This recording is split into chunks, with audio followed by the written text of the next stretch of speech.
ഞങ്ങളുടെ ഈ ഇടവകയുടെ, ഈ സഭയുടെ 100 വർഷം തികയുന്ന ഈ വർഷം വിവിധങ്ങളായ പ്രത്യേക പ്രോഗ്രാമുകളും ആരാധനകളും ക്രമീകരിക്കപ്പെടുവാനും, പ്രത്യേകിച്ച് ഇന്നേ ദിവസം ഈ സഭ ഒരു ഇടവകയായതിൻ്റെ ഇടവക ദിനം കൂടെ കൊണ്ടാടുവാനും 18 പ്രിയപ്പെട്ട കുഞ്ഞുങ്ങൾക്ക് സ്ഥിരീകരണം നൽകുവാനും തക്കവണ്ണം അങ്ങോട്ടൊന്ന് ഭാഗ്യവും പദവിയും തന്ന കൃപയ്ക്കായി സ്തോത്രം. അല്പസമയം അങ്ങോട്ട് മാറ്റിവെത്താൽ ഇല്ലാത്ത വചനം കേൾക്കുവാൻ, ധ്യാനിപ്പാൻ ഞങ്ങൾ ഒരുങ്ങും.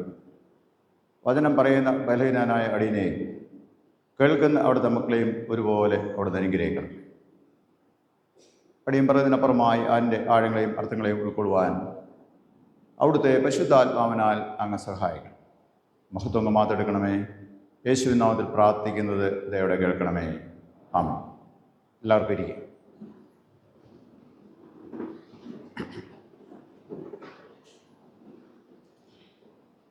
വളരെ വളരെ സന്തോഷത്തിലാണ് ഇന്ന് ഞാനിവിടെ നിൽക്കുന്നത്. പ്രത്യേകിച്ച് ഈ ഇടവക ദിനത്തെക്കുറിച്ചും സ്ഥിരീകരണ ശുശ്രൂഷയെക്കുറിച്ചും വളരെ നേരത്തെ പറയുകയും ഞങ്ങളെ കുടുംബമായിട്ട് ക്ഷണിക്കുകയും ചെയ്ത നമ്മുടെ ഏറ്റവും പ്രിയപ്പെട്ട ഇടവപ്പെട്ടക്കാരൻ, സ്നേഹമുള്ള PV ആൻഡ്രൂസ് അച്ഛനെ ഞാൻ പ്രത്യേകമായ നന്ദി, സ്നേഹവും ഈ സമയത്ത് അറിയിക്കും. അച്ഛൻ ഒരു കണക്കിന് ഒരു ഭാഗ്യവാൻ തന്നെയാണ് തീർച്ചയായും. കാരണം അച്ഛൻ്റെ തന്നെ ഇടവകയിലെ 100 വർഷത്തെ ശതാബ്ദി ആഘോഷങ്ങളുടെ ഭാഗമായി ഉള്ള, അല്ലെങ്കിൽ ശതാബ്ദി ആഘോഷം കൊണ്ടാടുവാൻ തക്കവണ്ണം അച്ഛന് അവസരം, അതിൻ്റെ നേതൃത്വം കൊടുക്കുവാൻ അച്ഛന് അവസരം ലഭിച്ചു. അച്ഛന് അവസരം ലഭിച്ചു എന്നാൽ ദൈവം അദ്ദേഹത്തെ ചുമതലപ്പെടുത്തി എന്ന് പറയാനാണ് എനിക്കിഷ്ടം. കഴിഞ്ഞ ഒരു ഏതാനും നാളുകൾ നമ്മൾ നോക്കുമ്പോൾ അച്ഛനിവിടെ ചാർജ് എടുത്തതിന് ശേഷം ഈ ജൂബിലിയുമായിട്ട് ബന്ധപ്പെട്ട് ധാരാളം പ്രോഗ്രാമുകൾ നടത്തുവാൻ, പ്രോജക്റ്റുകൾ നടത്തുവാൻ, ചിലതെല്ലാം പൂർത്തീകരിക്കപ്പെടുവാനും ഇടയായി തീർന്നത് കാണുമ്പോൾ വളരെ വളരെ സന്തോഷമുണ്ട്. അച്ഛനോട് ചേർന്ന് സഭയുടെ ഭരണസമിതി അംഗങ്ങൾ, പ്രിയപ്പെട്ട കൈക്കാരന്മാർ, കമ്മിറ്റി അംഗങ്ങൾ, സെക്രട്ടറി, അഭിയാരച്ചൻ, ഡയസസൻ കൗൺസിൽ അംഗങ്ങൾ, അതുപോലെ തന്നെ ജൂബിലി കമ്മിറ്റി അംഗങ്ങൾ, അതിൻ്റെ ചുമതലക്കാർ, എല്ലാവരെയും ഓർത്ത് ഞാൻ ദൈവത്തിന് നന്ദി കരയറ്റുകയും നിങ്ങളെ ഞാൻ പ്രത്യേകമായി ഈ വേളയിൽ അഭിനന്ദിക്കുകയും ചെയ്തു. ഇന്ന് വളരെ പ്രധാനപ്പെട്ട ഒരു കാര്യം കൂടെ ചെയ്തിട്ടുണ്ട്. അത് നമ്മുടെ പാരിഷ് ഹാളിൻ്റെ ശിലാസ്ഥാപനം എന്നാണ് നമ്മൾ പറഞ്ഞത്. പണി ആരംഭമാണ്. അത് ഇന്നത്തെ ദിവസമായതുകൊണ്ടായിരിക്കാം അച്ഛൻ ഭരണസമിതി അംഗങ്ങളും പ്രത്യേകമായി അത് ഇന്ന് കല്ലിടുക എന്നുള്ള, ഇടവക ദിനത്തിൽ കല്ലിടുക എന്നുള്ളതായിരിക്കും ഉദ്ദേശിച്ചത്. അതിന് മറ്റ് അച്ഛൻ താഴെ സൂചിപ്പിച്ചതുപോലെ ധാരാളമായ പേപ്പർ വർക്കുകൾ അതിന് ചെയ്യേണ്ടതായിട്ടുണ്ട്. അതിൻ്റെ പ്ലാനുകൾ നമുക്ക് പൂർണ്ണമായിട്ടും കിട്ടേണ്ടതായിട്ടുണ്ട്. പഞ്ചായത്തിൽ നിന്നുള്ള അനുമതികൾ നമുക്ക് ലഭിക്കേണ്ടതായിട്ടുണ്ട്. എല്ലാ കാര്യങ്ങളും പൂർത്തീകരിക്കപ്പെട്ടതിന് ശേഷം മാത്രമേ പണി ആരംഭിക്കാൻ പാടുള്ളൂ എന്ന് നമ്മൾ നിർദ്ദേശിച്ചിട്ടുണ്ട്. ഇത് പിന്നെ എന്തിനാതിരുമേനിപ്പം കല്ലിട്ട് ചെയ്ത് ഞങ്ങളെ രാവിലെ വെയിൽ കൊള്ളിച്ചതെന്ന് ചോദിച്ചാൽ, അത് സാധാരണ നമ്മുടെ ഇടയിലൊരു രീതിയുണ്ട്. തുടങ്ങാതെ എന്ത് ചെയ്യാൻ പറ്റത്തില്ല, നമുക്ക് ആൾക്കാരോട് ചെന്ന് സമീപിക്കാൻ പറ്റത്തില്ല. ഒന്ന് ബൂസ്റ്റ് ചെയ്യണമെങ്കിൽ അത് വേണം എന്നുള്ളൊരു ചിന്ത നമ്മുടെ മനസ്സിലുണ്ട്. അതുകൊണ്ട് എന്നാൽ ആ നല്ല ഒരു ആഗ്രഹത്തെ ഞാനായിട്ട് അത് നിരുത്സാഹപ്പെടുത്തുന്നില്ല എന്ന് വിചാരിച്ചു. നിങ്ങളുടെ ഒപ്പം ഞാനും കൂടുകയായിരുന്നു. അതുകൊണ്ട് നിങ്ങൾ ഞാൻ പറഞ്ഞ കാര്യമൊന്നും മറക്കാതെ വളരെ ഭംഗിയായിട്ട് ആ കാര്യങ്ങളും ചെയ്യണമേ എന്ന് ഓർമ്മപ്പെടുത്തുകയും ചെയ്തു.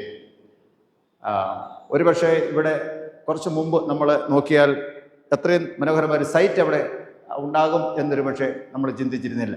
കാരണം അവിടെ ഒരു കുറേ റോഡ് പണിയായിട്ട് ബന്ധപ്പെട്ടും അല്ലാതെയും അവിടെ കല്ലും ഒക്കെ ആയിട്ട് അങ്ങനെ കിടക്കുന്നൊരു സ്ഥലമായി.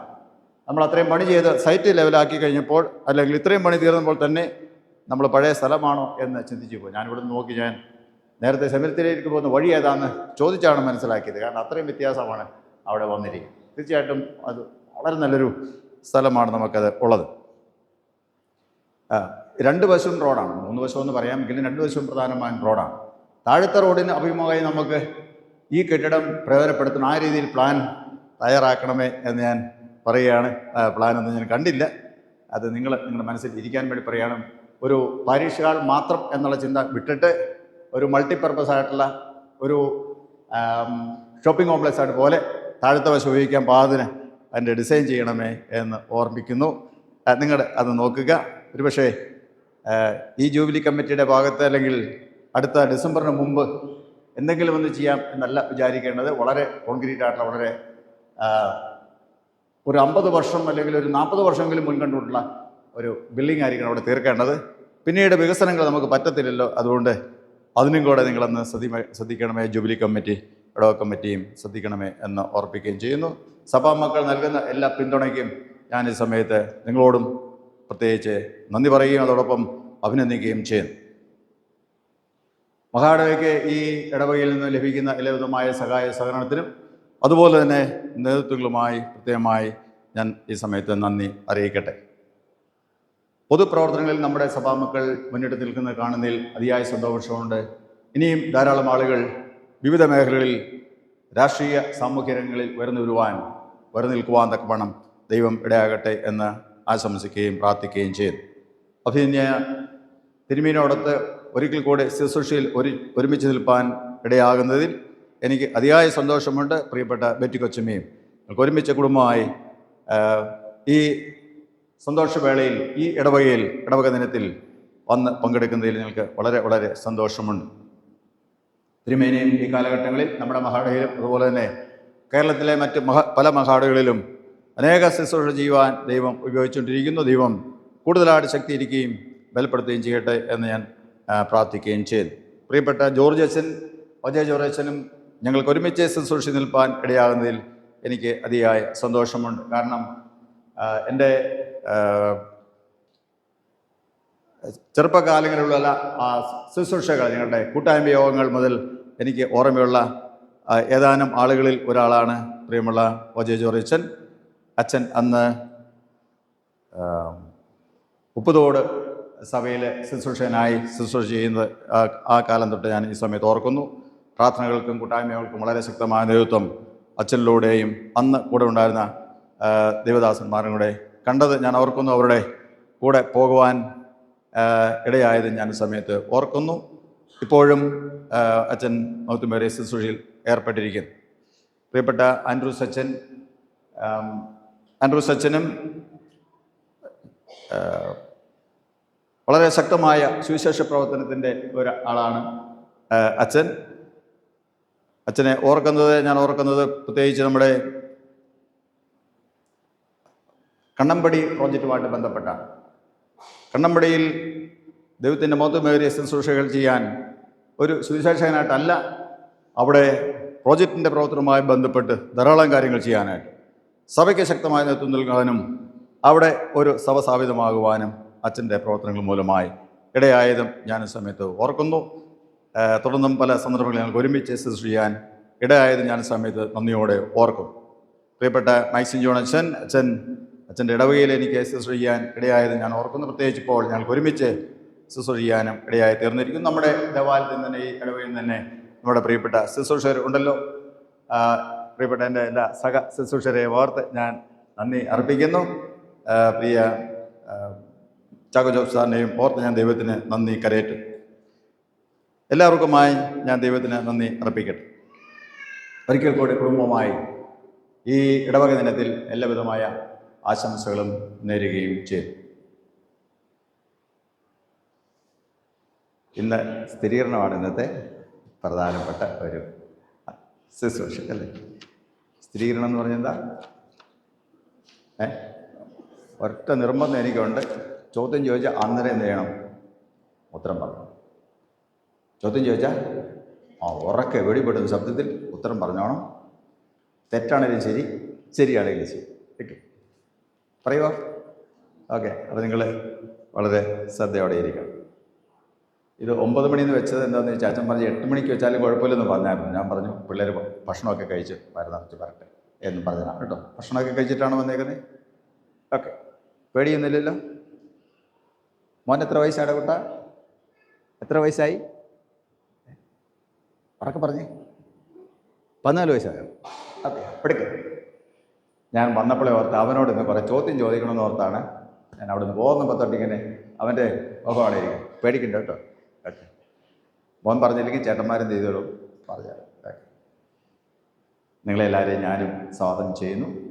സ്ഥിരീകരണം എന്ന് പറഞ്ഞാൽ വളരെ വളരെ പ്രധാനപ്പെട്ട ഒരു ക്രിസ്തു ജീവിതത്തിലെ ഒരു ദൈവവേദനെ സംബന്ധിച്ച് ഏറ്റവും പ്രധാനപ്പെട്ട ഒരു സംഗതിയാണ് സ്ഥിരീകരണം. സ്ഥിരീകരണം എന്ന് പറഞ്ഞാൽ എന്താണെന്ന് പറഞ്ഞാൽ ഉറപ്പിക്കുക, അല്ലേ? ഉറപ്പിക്കുന്നത് എന്താണെന്ന് ചോദ്യം. എന്താണ് ഉറപ്പിക്കുന്നത്?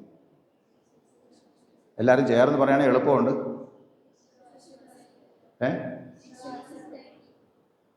വിശ്വാസത്തെ ഉറപ്പിക്കുകയാണ്. ഇപ്പം വിശ്വാസമില്ലേ? എന്ത് വിശ്വാസം ഉറപ്പിക്കുന്നത്?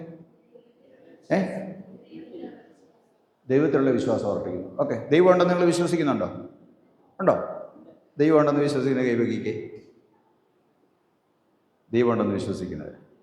ഓക്കെ, വേദോസം പറയുന്നു സാത്താനും അങ്ങനെ വിശ്വസിക്കും. വേദോസം പറയുന്നത് സാത്താനും കൂടെ എന്ത് ചെയ്യുന്നുണ്ട്? ദൈവം ഉണ്ടെന്ന് വിശ്വസിക്കുന്നു. അപ്പോൾ സാത്താനും നമ്മൾ തമ്മിൽ എന്നാ വ്യത്യാസം? സാത്താനും ദൈവം ഉണ്ടെന്ന് വിശ്വസിക്കുന്നു, നമ്മളും ദൈവം ഉണ്ടെന്ന് വിശ്വസിക്കുന്നു, അല്ലേ? അപ്പോൾ എന്തായിരിക്കും നമ്മുടെ വിശ്വാസവും സാത്താൻ്റെ വിശ്വാസവും തമ്മിലുള്ള വ്യത്യാസം? എന്തായിരിക്കും? നിങ്ങൾ ഒത്തിരി കാര്യങ്ങൾ പഠിച്ചിട്ട് അറിയാം. പഠിച്ചിട്ടേ വരാവൂ, പഠിപ്പിച്ചിട്ടേ എന്ത് ചെയ്യാവുള്ളൂ, ഇവിടെ കൊണ്ടുവരാവൂ എന്ന് കൃത്യമായിട്ട് നിർദ്ദേശമുണ്ട്, അല്ലേ? അത് മാതാപിതാക്കന്മാർക്ക് നിർദ്ദേശമുണ്ട്, ജ്ഞാനമാതാപിതാക്കന്മാർക്ക് നിർദ്ദേശമുണ്ട്, അച്ഛന്മാർക്ക് നിർദ്ദേശമുണ്ട്, സൺഡേ സ്കൂളിൽ പഠിപ്പിക്കുന്ന സ്ഥിരീകരണ അധ്യാപകർക്ക് നിർദ്ദേശമുണ്ട്. പഠിപ്പിക്കാതെ എന്ത് ചെയ്യരുത്? വിശ്വാസ സംബന്ധമായ സംഗതികൾ പഠിപ്പിക്കാതെ എന്ത് ചെയ്യരുത്? ഒരു കൊച്ചിനെ എന്ത് ചെയ്യരുത്? സ്ഥിരീകരിപ്പാനായിട്ട് എപ്പിസ്കോപ്പകൾ കൊണ്ടു ചെല്ലരുത് എന്നാണ് പ്രമാണം. അങ്ങനെ കൊണ്ടുവരൂ എന്നാണ് പറയുന്നത്. 14 വർഷം മുമ്പ് നിങ്ങളുടെ മാതാപിതാക്കന്മാർ, പാപ്പായും മമ്മിയൊക്കെ ഇവിടെ പറഞ്ഞിട്ട് പോയത്, അല്ലേ? അങ്ങനെയാണ് നിങ്ങൾ ഇവിടെ വന്നിരിക്കുന്നത്. ഓക്കെ, അങ്ങനെയാണെങ്കിൽ എന്താണ് ഈ വിശ്വാസം? ഈ സാത്താൻ പറയുന്ന വിശ്വാസം, അല്ലെ സാത്താൻ വിശ്വസിക്കുന്ന ദൈവവിശ്വാസവും നമ്മുടെ ദൈവവിശ്വാസം തമ്മിൽ എന്തായിരിക്കും വ്യത്യാസം?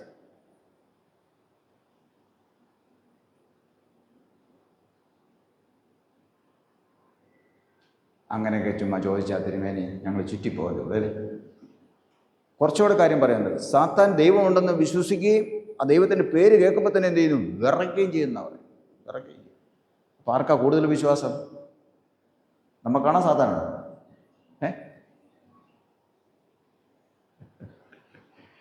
ഞാൻ നിങ്ങളെ പരീക്ഷിക്കാൻ വേണ്ടി ചോദിച്ചാൽ അച്ഛൻ അറിഞ്ഞായിരുന്നു, നിങ്ങളെ പരിശോധിക്കുമെന്ന് പറഞ്ഞായിരുന്നു, അല്ലേ? ആ ചുമ്മാ പരിശോധിക്കാനാണ് ചോദിച്ചത് കേട്ടോ. പേടിക്കൊന്നും വേണ്ട. സാത്താൻ്റെ വിശ്വാസം എന്ന് വെച്ചാൽ സാത്താൻ അറിയാം സാത്താനെ ഇല്ലായ്മ ചെയ്യുന്നത് ഒരാളാണ്. ആരാണ്? ക്രിസ്തു. സാത്താൻ്റെ മേൽ ജയം കൊണ്ടവൻ ക്രിസ്തു. അതാണ് സാത്താൻ്റെ പേടി, അല്ലേ? നമ്മൾ വിശ്വസിക്കുന്നു ഈ ഭൂമിയും ഭൂമണ്ഡലവും കാണുന്നതും കാണപ്പെടാത്ത എല്ലാം സൃഷ്ടിച്ച ദൈവത്തെ, അല്ലേ? സാത്താൻ എന്നാ യേശുവിനോട് പറഞ്ഞേ? ഇതെല്ലാം എൻ്റെ അധീനയിൽ കിടക്കുന്നു, ഇത് എൻ്റെ കയ്യിലായിരിക്കുന്നു, ലോകം മുഴുവൻ എൻ്റെ കയ്യിലാണ്, എന്നെ വീട് നമസ്കരിച്ചാൽ എന്ത് ചെയ്യാം? എനിക്ക് തരാം, അല്ലേ? സാത്താൻ പറഞ്ഞതിൻ്റെ അത് ഇച്ചിരി കാര്യമുണ്ട്, അല്ലേ? പക്ഷേ യേശു എന്നാ പറഞ്ഞു? പാടില്ല. ദൈവത്തെ മാത്രമേ ആരാധിക്കാം, അല്ലേ? അപ്പോൾ ഞാൻ പറഞ്ഞത്, നമ്മൾ വിശ്വാസം പഠിക്കുമ്പോൾ നമ്മൾ ഉദ്ദേശിക്കുന്നതിനേക്കാൾ അതിന് ഒരു ആഴമുണ്ട്, പരപ്പുണ്ട് എന്ന് മറന്നു പോകരുത്. ഓക്കെ, ഇന്ന് സുവിശേഷം വായിച്ചത് ആരാ ഇവിടെ പള്ളിയിൽ? ആരാ മക്കളെ? ആരാ സുവിശേഷം വായിച്ചത്? തിരുമേനിയാണ് വായിച്ചത്. എന്നതാ തിരുമേനി വായിച്ചത്? ആദ്യം വായിച്ചത് വേഗം പറയുന്നു. അപ്പം വാക്യമൊന്നും പറഞ്ഞില്ലെങ്കിലും കുഴപ്പമില്ല, എന്നാ വായിച്ചതെന്ന് പറഞ്ഞാലും മതി. കേട്ടായിരുന്നോ? ഏതെങ്കിലും ഒരു വാക്കെങ്കിലും പറയാമോ?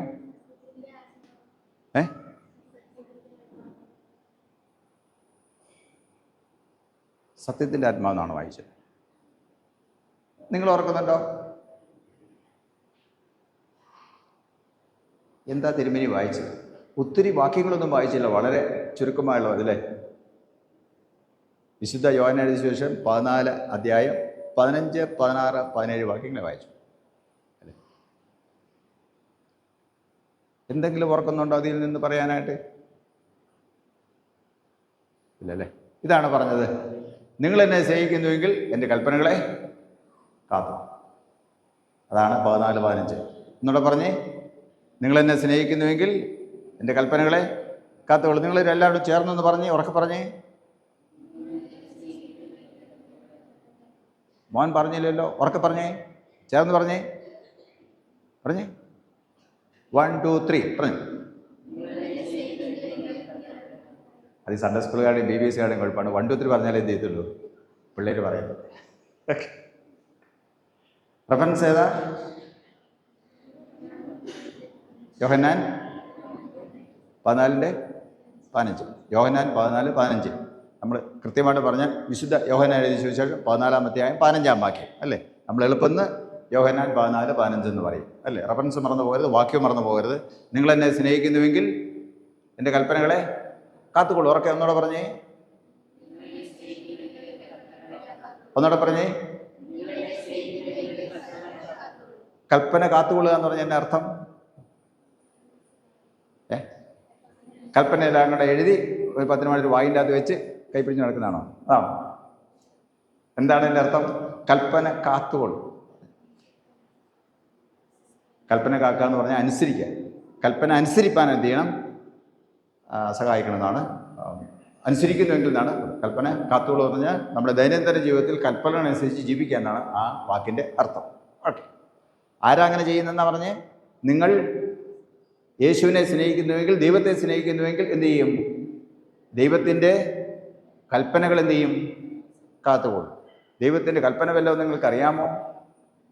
എത്ര കൽപ്പനയുണ്ട്? 10 കൽപ്പനയുണ്ടോ? ഇന്ന് അച്ഛൻ എത്ര കൽപ്പന വായിച്ചു? 10 കൽപ്പനയും വായിച്ചല്ലേ? കുറേ സമയം നമ്മൾ എന്ത് ചെയ്തു? ഓരോ കൽപ്പന വായിച്ചിട്ട് എന്നാ പറഞ്ഞു? നിങ്ങൾ എന്നാ പറഞ്ഞു?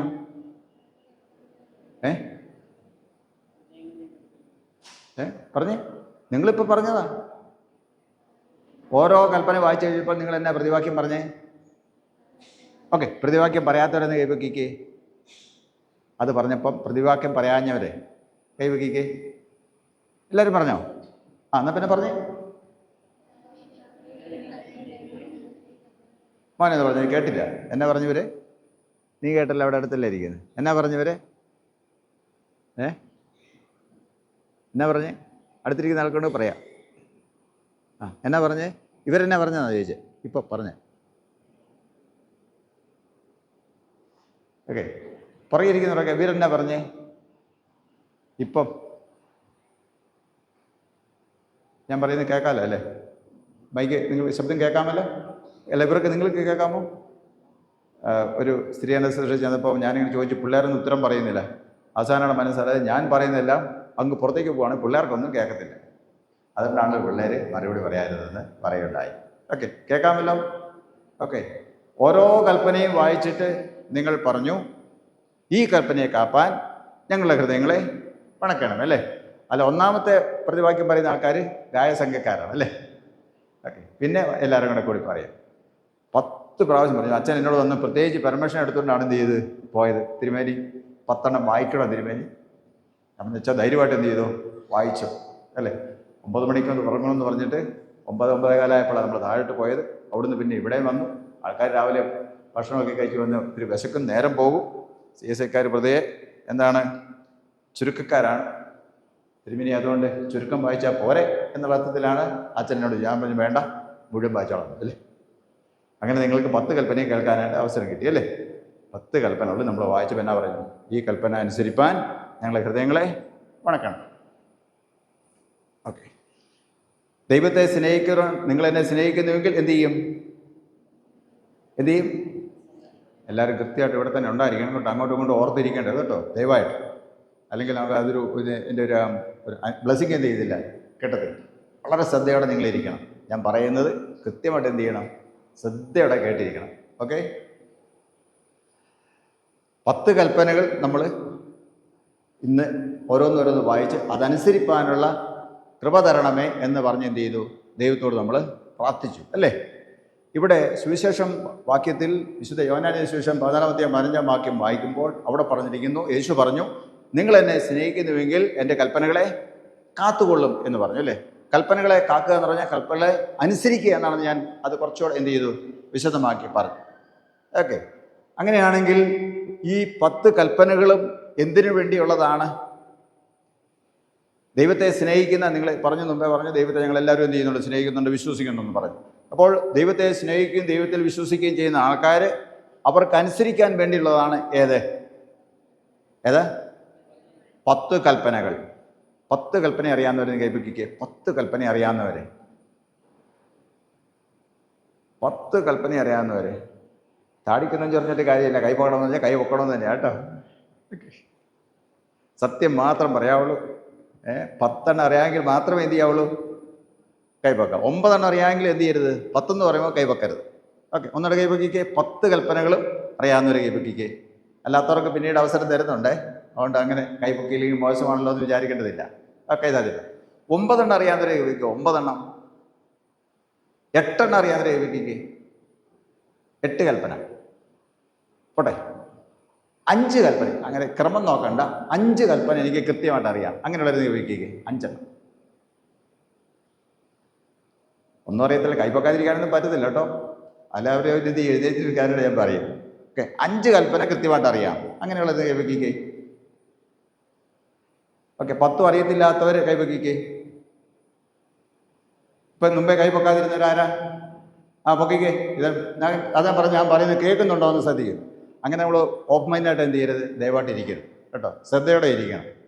നമ്മൾ കുട്ടികൾ, നിങ്ങൾ ചെറുപ്പക്കാരാണ്, ഓർത്തിരിക്കേണ്ട കാര്യം, നമ്മളൊരു ഇൻ്റർവ്യൂവിനോ ഒരു പരീക്ഷയ്ക്ക് പോകുമ്പോൾ എന്ത് ചെയ്യണം? നമ്മൾ വളരെ വിജിലൻ്റായിട്ട് ഇരിക്കണം. നമ്മളവിടെ കയറി ചെല്ലുമ്പോൾ തന്നെ എന്ത് ചെയ്യണം? അവർക്കൊന്ന് തോന്നണം, ഈ കൊച്ചു കൊള്ളാം എന്നവർക്ക് തോന്നും അല്ലേ? ചോദ്യം ചോദിക്കുമ്പം മണിമണിയായിട്ട് എന്ത് ചെയ്യണം? ഉത്തരം പറയണം. നമ്മളിങ്ങനെ ആടിത്തൂങ്ങിയിരുന്നാൽ എന്ത് ചെയ്യത്തില്ല?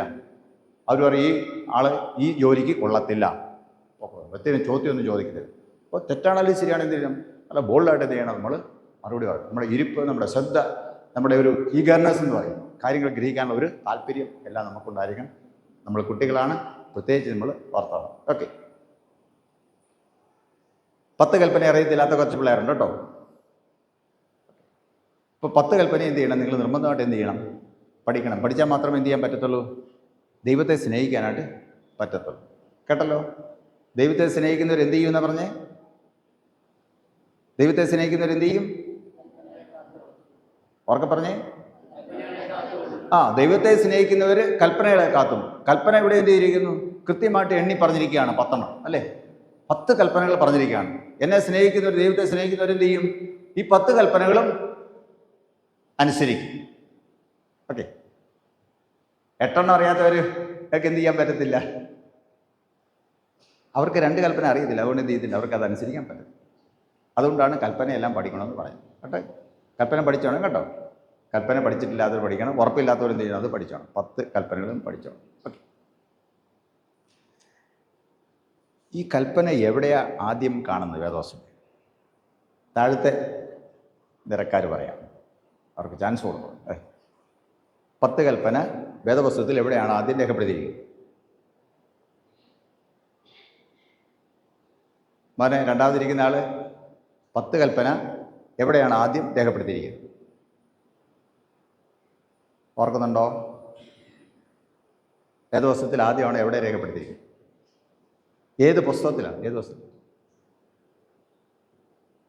അറിയാന്ന് പറഞ്ഞാൽ മതി. അടുത്ത ആൾക്കൊന്ന് സഹായിക്കാമോ? ഏത് പുസ്തകത്തിലാണ് രേഖപ്പെടുത്തിയിരിക്കുന്നത്? 10 കൽപ്പനകൾ വേദപുസ്തകത്തിൽ ആദ്യം രേഖപ്പെടുത്തിയിരിക്കുന്നത് ഏത് പുസ്തകത്തിൽ? അങ്ങേറ്റത്തിരിക്കുന്ന ആള് ചോദ്യം കേട്ടായിരുന്നോ? ഓക്കെ, 10 കൽപ്പനകൾ വേദപുസ്തകത്തിൽ എവിടെയാണ് ആദ്യം രേഖപ്പെടുത്തിയിരിക്കുന്നത്? പുസ്തകത്തിൻ്റെ പേര് പറഞ്ഞാൽ മതി. നമ്മൾ ആണുങ്ങളെ മോശക്കാരാക്കല്ലേ. ഇവിടെ കുട്ടികൾ പറയാനായിട്ട് റെഡി ആയിട്ടിരിക്കുക. മോനെന്ന് പറഞ്ഞോ കുട്ടാ, ഫ്രണ്ടിലേ ഏത് പുസ്തകത്തിലാണ്? ചോദ്യം കേട്ടായിരുന്നോ? ചോദ്യം കേട്ടോ? 10 കൽപ്പനകൾ വേദപുസ്തകത്തിൽ ആദ്യം രേഖപ്പെടുത്തിയിരിക്കുന്ന പുസ്തകം ഏതാണ്? അങ്ങനെ പറഞ്ഞു കൊടുക്കരുത്, അടിവാചെടുക്കരുത്. തെറ്റാണെങ്കിലും ശരിയാണെങ്കിലും പറ്റില്ല, ഏതെങ്കിലും ഒരു പുസ്തകത്തിൻ്റെ പേര് പറഞ്ഞു കൊടുക്കുക. മോനെ ഓർക്കണം.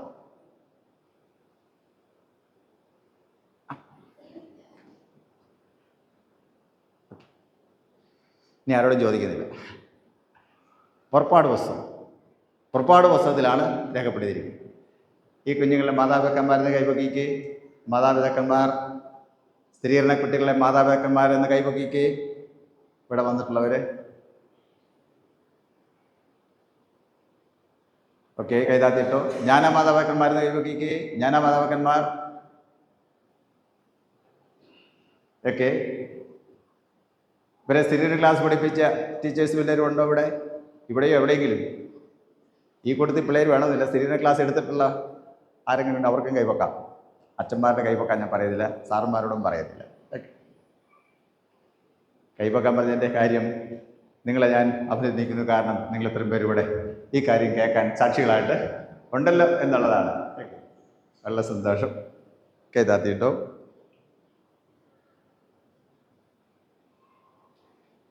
നിങ്ങളെങ്ങനെയാണ് ഇവിടെ വന്നേ? എങ്ങനെയാണ് ഇവിടെ വന്നേ? കാറിനാണോ, നടന്നാണോ, ബസ്സിനാണോ? നല്ല ചോദ്യം. എങ്ങനെയാണ് നിങ്ങളിവിടെ വന്നത്?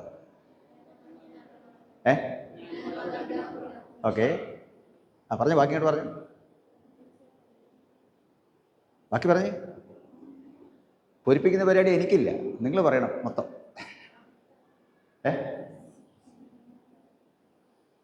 ഉറക്കെ പറയണം. ഇവർ അല്ലെങ്കിൽ ആൾക്കാർ എഴുന്നേറ്റ് പോകും. സ്നാനം ജ്ഞാനമതക്കന്മാരൊന്നും പറഞ്ഞാൽ പറ്റത്തില്ല. ഇത് ഫില്ലിൻ ദ ബ്ലാക്ക് അല്ല, മുഴുവൻ ഉത്തരം എഴുതണം. ഓക്കെ,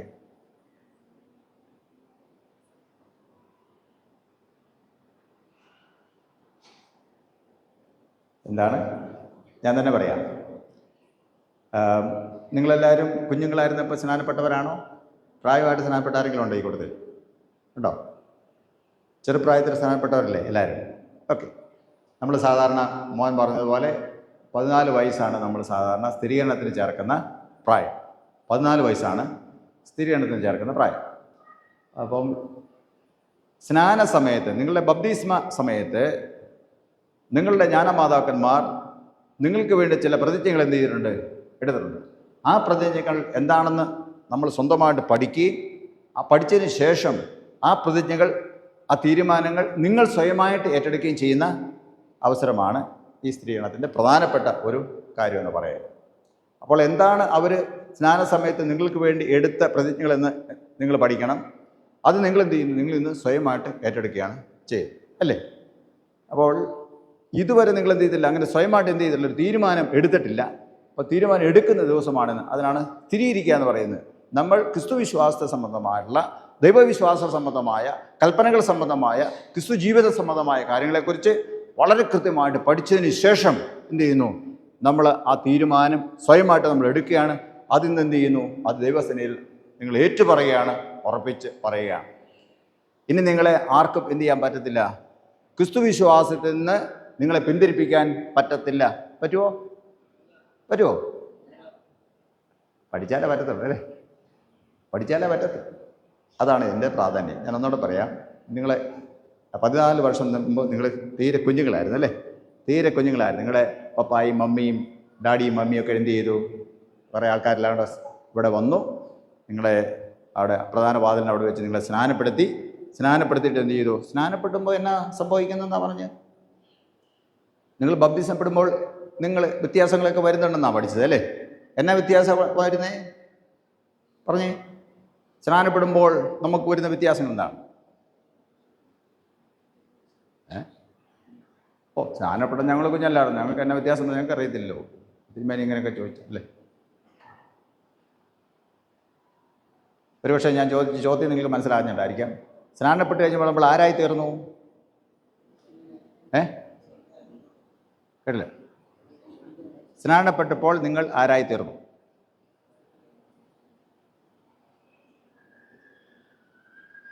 നിങ്ങളിങ്ങനെ തുടങ്ങിയാൽ ഞാൻ എൻ്റെ ഈ പാറ്റേൺ മൊത്തം അങ്ങ് മാറ്റും കേട്ടോ. ഈ പാറ്റേൺ മൊത്തം മാറ്റും. ചോദ്യം പറഞ്ഞാലും ഒരാഴ്ച മുമ്പാക്കും. ഉത്തരം പറഞ്ഞവരെ മാത്രം എന്ത് ചെയ്യും? ഒരാഴ്ച കഴിയുമ്പോൾ ശരിയെണ്ണം കൊടുക്കുന്ന രീതിയിലേക്ക് വന്നു പോകും നിങ്ങളിങ്ങനെ തുടങ്ങിയാൽ കേട്ടോ. നിങ്ങളെന്ന് പറഞ്ഞാൽ നിങ്ങളെ പഠിപ്പിക്കുന്നവരെ ഉദ്ദേശിച്ചാണ് ഞാൻ പറഞ്ഞത്. ഒന്നും പഠിക്കാതെ, ഉത്തരം അറിയത്തില്ലാതെ, ക്രിസ്തു ജീവിതം എന്താണെന്ന് അറിയത്തില്ലാതെ, വിശ്വാസം എന്താണെന്ന് അറിയത്തില്ലാതെ ഒരാളെ സ്ഥിരീകരിക്കപ്പെടുക എന്ന് പറഞ്ഞാൽ അത് ഓരോ അധ്യക്ഷന്മാരും ചെയ്യുന്ന ഏറ്റവും വലിയ ഒരു തെറ്റായിരിക്കും. അങ്ങനെ ചെയ്യാൻ പാടില്ല. ഞാൻ പറഞ്ഞതിൻ്റെ ഗൗരവം മനസ്സിലായോ? പഠിച്ച കാര്യം എന്തെങ്കിലും കൃത്യമായിട്ട് പറയണം. ഓക്കെ? നിങ്ങൾ ആരായി തീർന്നു സ്നാനപ്പെട്ടപ്പോൾ? മോൻ ആരായി തീർന്നു സ്നാനപ്പെട്ടപ്പോൾ? ഉറക്കെ പറഞ്ഞോ, തെറ്റാണെങ്കിലും ശരിയാ, കുഴപ്പമില്ല. എന്താണ് പറഞ്ഞേ? യേശുവിൻ്റെ പൈതലായി തീർന്നു. മിടുക്കൻ, ദൈവ പൈതലായി തീർന്നു അല്ലേ? പിന്നെ ആരായി തീർന്നു? സ്വർഗരാജ്യത്തിന് അവകാശിയായി തീർന്നു. പിന്നെ മശിഹയുടെ ശരീരമായ സഭയിൽ അംഗമായി തീർന്നു. ഓക്കെ, നിങ്ങൾ ഒത്തിരി വലിയ വലിയ വ്യത്യാസങ്ങൾ നിങ്ങൾ വന്നു അല്ലേ? എപ്പോഴാ? സ്നാനപ്പെട്ടപ്പോൾ. ഏത് പ്രായത്തിൽ? കുഞ്ഞു പ്രായത്തിൽ നിങ്ങൾ ബപ്തിസ്മ സ്വീകരിച്ചപ്പോൾ, സ്നാനം സ്വീകരിച്ചപ്പോൾ, നിങ്ങളെ സ്നാനപ്പെടുത്തിയപ്പോൾ നിങ്ങൾ അതുവരെ ഒരു സാധാരണ മനുഷ്യക്കുഞ്ഞായി, സാധാരണ ലോകപ്രകാരമുള്ളൊരു മനുഷ്യക്കുഞ്ഞായിരുന്നു. വിശുദ്ധ ബപ്തിസ്മ കഴിഞ്ഞപ്പോൾ നിങ്ങൾ ആരായി തീർന്നു? നിങ്ങൾ ദൈവ പൈതലായി തീർന്നു, സ്വർഗരാജ്യത്തിന് അവകാശിയായി തീർന്നു, ക്രിസ്തുവിൻ്റെ സഭയാകുന്ന ശരീരത്തിലെ അവയവമായി തീർന്നു. അങ്ങനെ ലോക മനുഷ്യനിൽ നിന്ന് വ്യത്യസ്തമായി നിങ്ങളൊരു ദൈവ മനുഷ്യനായി, ദൈവ പൈതലായിട്ട് നിങ്ങൾ തീർന്നു.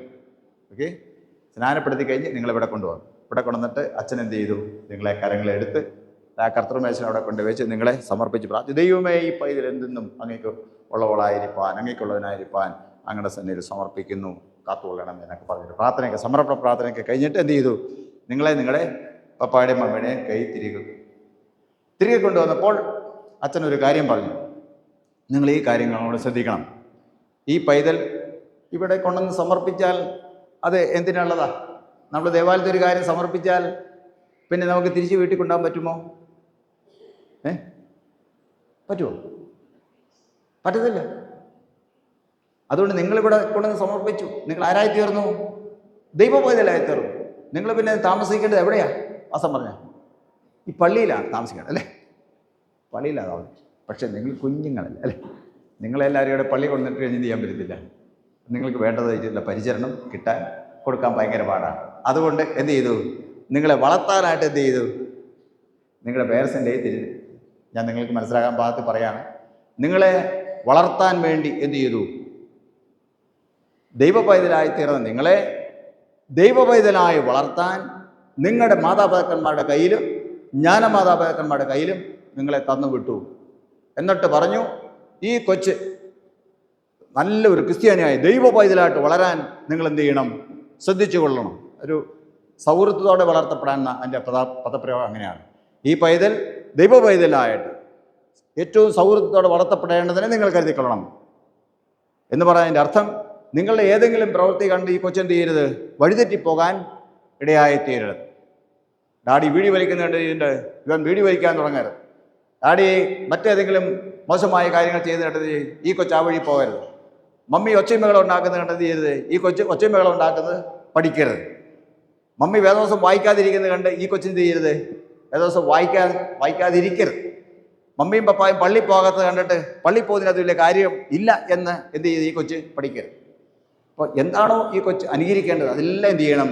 ഈ കൊച്ചിന് മുമ്പേ കാണിക്കണം. ഈ കുഞ്ഞുങ്ങളുടെ മുമ്പിൽ എന്ത് ചെയ്യരുത്? ഒരു മോശവർത്താനം പറയുകയോ, ഒരു ചീത്തത്തരം കാണിക്കുകയോ, തല്ലുകൂടുകയോ, വഴക്ക് കൂടുകയോ, പള്ളിയിൽ പോകാതിരിക്കുകയോ, രാവിലെ വൈകുന്നേരം പ്രാർത്ഥന കഴിക്കാതിരിക്കുകയോ ഒന്നും ചെയ്യരുത്. എന്തിനു വേണ്ടിയാ? നിങ്ങളത് കണ്ട് പഠിച്ചാൽ നിങ്ങൾ എന്ത് ചെയ്യും? നിങ്ങൾ വഴിതെറ്റിപ്പോകാനായിട്ട്, ദൈവത്തിൽ നിന്ന് അകന്നു പോകാനായിട്ട്, ദൈവവിശ്വാസം ഇല്ലാത്തവരായി തീരാനിടയായി തീരും. അതുകൊണ്ട് ഈ കൊച്ചിനെ എന്ത് ചെയ്യണം? ഈ കൊച്ചിനെ വളരെ ശ്രദ്ധയോടെ നിങ്ങൾ കൊണ്ടുപോകണം. മോശമായൊരു പ്രവൃത്തി ചെയ്യരുത്. നിങ്ങളിൽ നിന്ന് ഈ കുഞ്ഞുങ്ങളെ പഠിക്കാൻ ഇടയായി തീരും. അതുകൊണ്ട് നിങ്ങളുടെ കാര്യം ചെയ്യണം. ഈ കൊച്ചിനെ എന്ത് ചെയ്യണം? കർത്താവിൻ്റെ പ്രാർത്ഥന പഠിപ്പിക്കണം. ഈ കൊച്ചിനെ എന്ത് ചെയ്യണം? കർത്താവിൻ്റെ പ്രാർത്ഥന പഠിപ്പിക്കണം. ഓക്കെ, സ്വർഗസ്ഥനായ ഞങ്ങളെ പിതാവിന് പ്രാർത്ഥന അറിയത്തില്ലാത്തവർ ചോദ്യം ശ്രദ്ധിച്ച് കേൾക്കണേ. കർത്താവിൻ്റെ പ്രാർത്ഥന അറിയത്തില്ലാത്തവർ, സ്വർഗസ്ഥനായ ഞങ്ങളെ പിതാവിന് പ്രാർത്ഥന അറിയത്തില്ലാത്തവർ എല്ലാവർക്കും അറിയാമോ? ഓക്കെ, എല്ലാവർക്കും അറിയാമോ?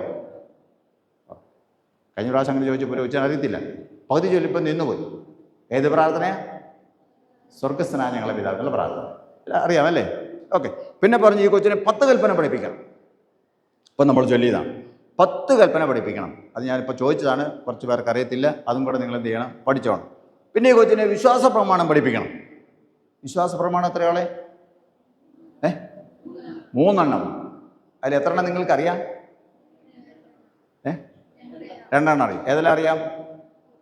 അപ്പോസ്തലിക വിശ്വാസ പ്രമാണം, നിക്കിയ വിശ്വാസ പ്രമാണം. മറ്റു വിശ്വാസ പ്രമാണത്തിൻ്റെ പേരെന്നാ? അത്താനോസിൻ്റെ വിശ്വാസ പ്രമാണം. ഓക്കെ, രണ്ടെണ്ണം നമ്മൾ പഠിച്ചിരിക്കണം നിർബന്ധമായിട്ടും. അത് ഒന്ന് അപ്പോസ്തലിക വിശ്വാസ പ്രമാണവും മറ്റൊന്ന് നിക്കിയ വിശ്വാസ പ്രമാണം. അപ്പോൾ കർത്താവിൻ്റെ പ്രാർത്ഥനയെ കൊച്ചിനെ പഠിപ്പിക്കണം, 10 കൽപ്പനയെ കൊച്ചിനെ പഠിപ്പിക്കണം, വിശ്വാസ പ്രമാണം ഈ കൊച്ചിനെ പഠിപ്പിക്കണം. പിന്നെ ഒരു ക്രിസ്ത്യാനി തന്നെ ആത്മാവിൻ്റെ സൗഖ്യത്തിന് വേണ്ടി അറിഞ്ഞ് വിശ്വസിക്കേണ്ടുന്ന സകല സംഗതികളും എന്ത് ചെയ്യണം? ഈ കൊച്ചിനെ പഠിപ്പിക്കണം. പഠിപ്പിച്ചതിന് ശേഷം സ്ഥിരീകരിക്കാനായിട്ട് എന്ത് ചെയ്യണം? എപ്പിസ്കോപ്പയുടെ അടുക്കൽ കൊണ്ടു ചെല്ലാനും നിങ്ങൾ കരുതിക്കൊള്ളണം. എപ്പിസ്കോപ്പാരാ? ബിഷപ്പ് അല്ലേ, സഭയുടെ അധ്യക്ഷന്മാർ അവിടെ കൊണ്ടുവരണം എന്ന് പറഞ്ഞു. എന്നിട്ട് ചോദിച്ചു, ഈ കാര്യങ്ങളെല്ലാം ചെയ്യാനും പഠിപ്പിക്കാനും നിങ്ങൾ ബദ്ധശ്രദ്ധരായിരിക്കുമോ എന്ന് ചോദിച്ചു. ആയിരിക്കുവേ, ഉടനേക്കാവേ എന്ന് പറഞ്ഞ് എന്ത് ചെയ്തു? അന്ന് നിങ്ങളെ കൊണ്ടുപോയതാണ്. എത്ര വർഷം മുമ്പാ? 14 വർഷം മുമ്പ് കൊണ്ടുപോയിട്ട് ഇപ്പോൾ കൊണ്ടുവന്നിരിക്കുകയാണ്. നിങ്ങൾ വന്ന വഴി നിങ്ങൾക്ക് മനസ്സിലായോ?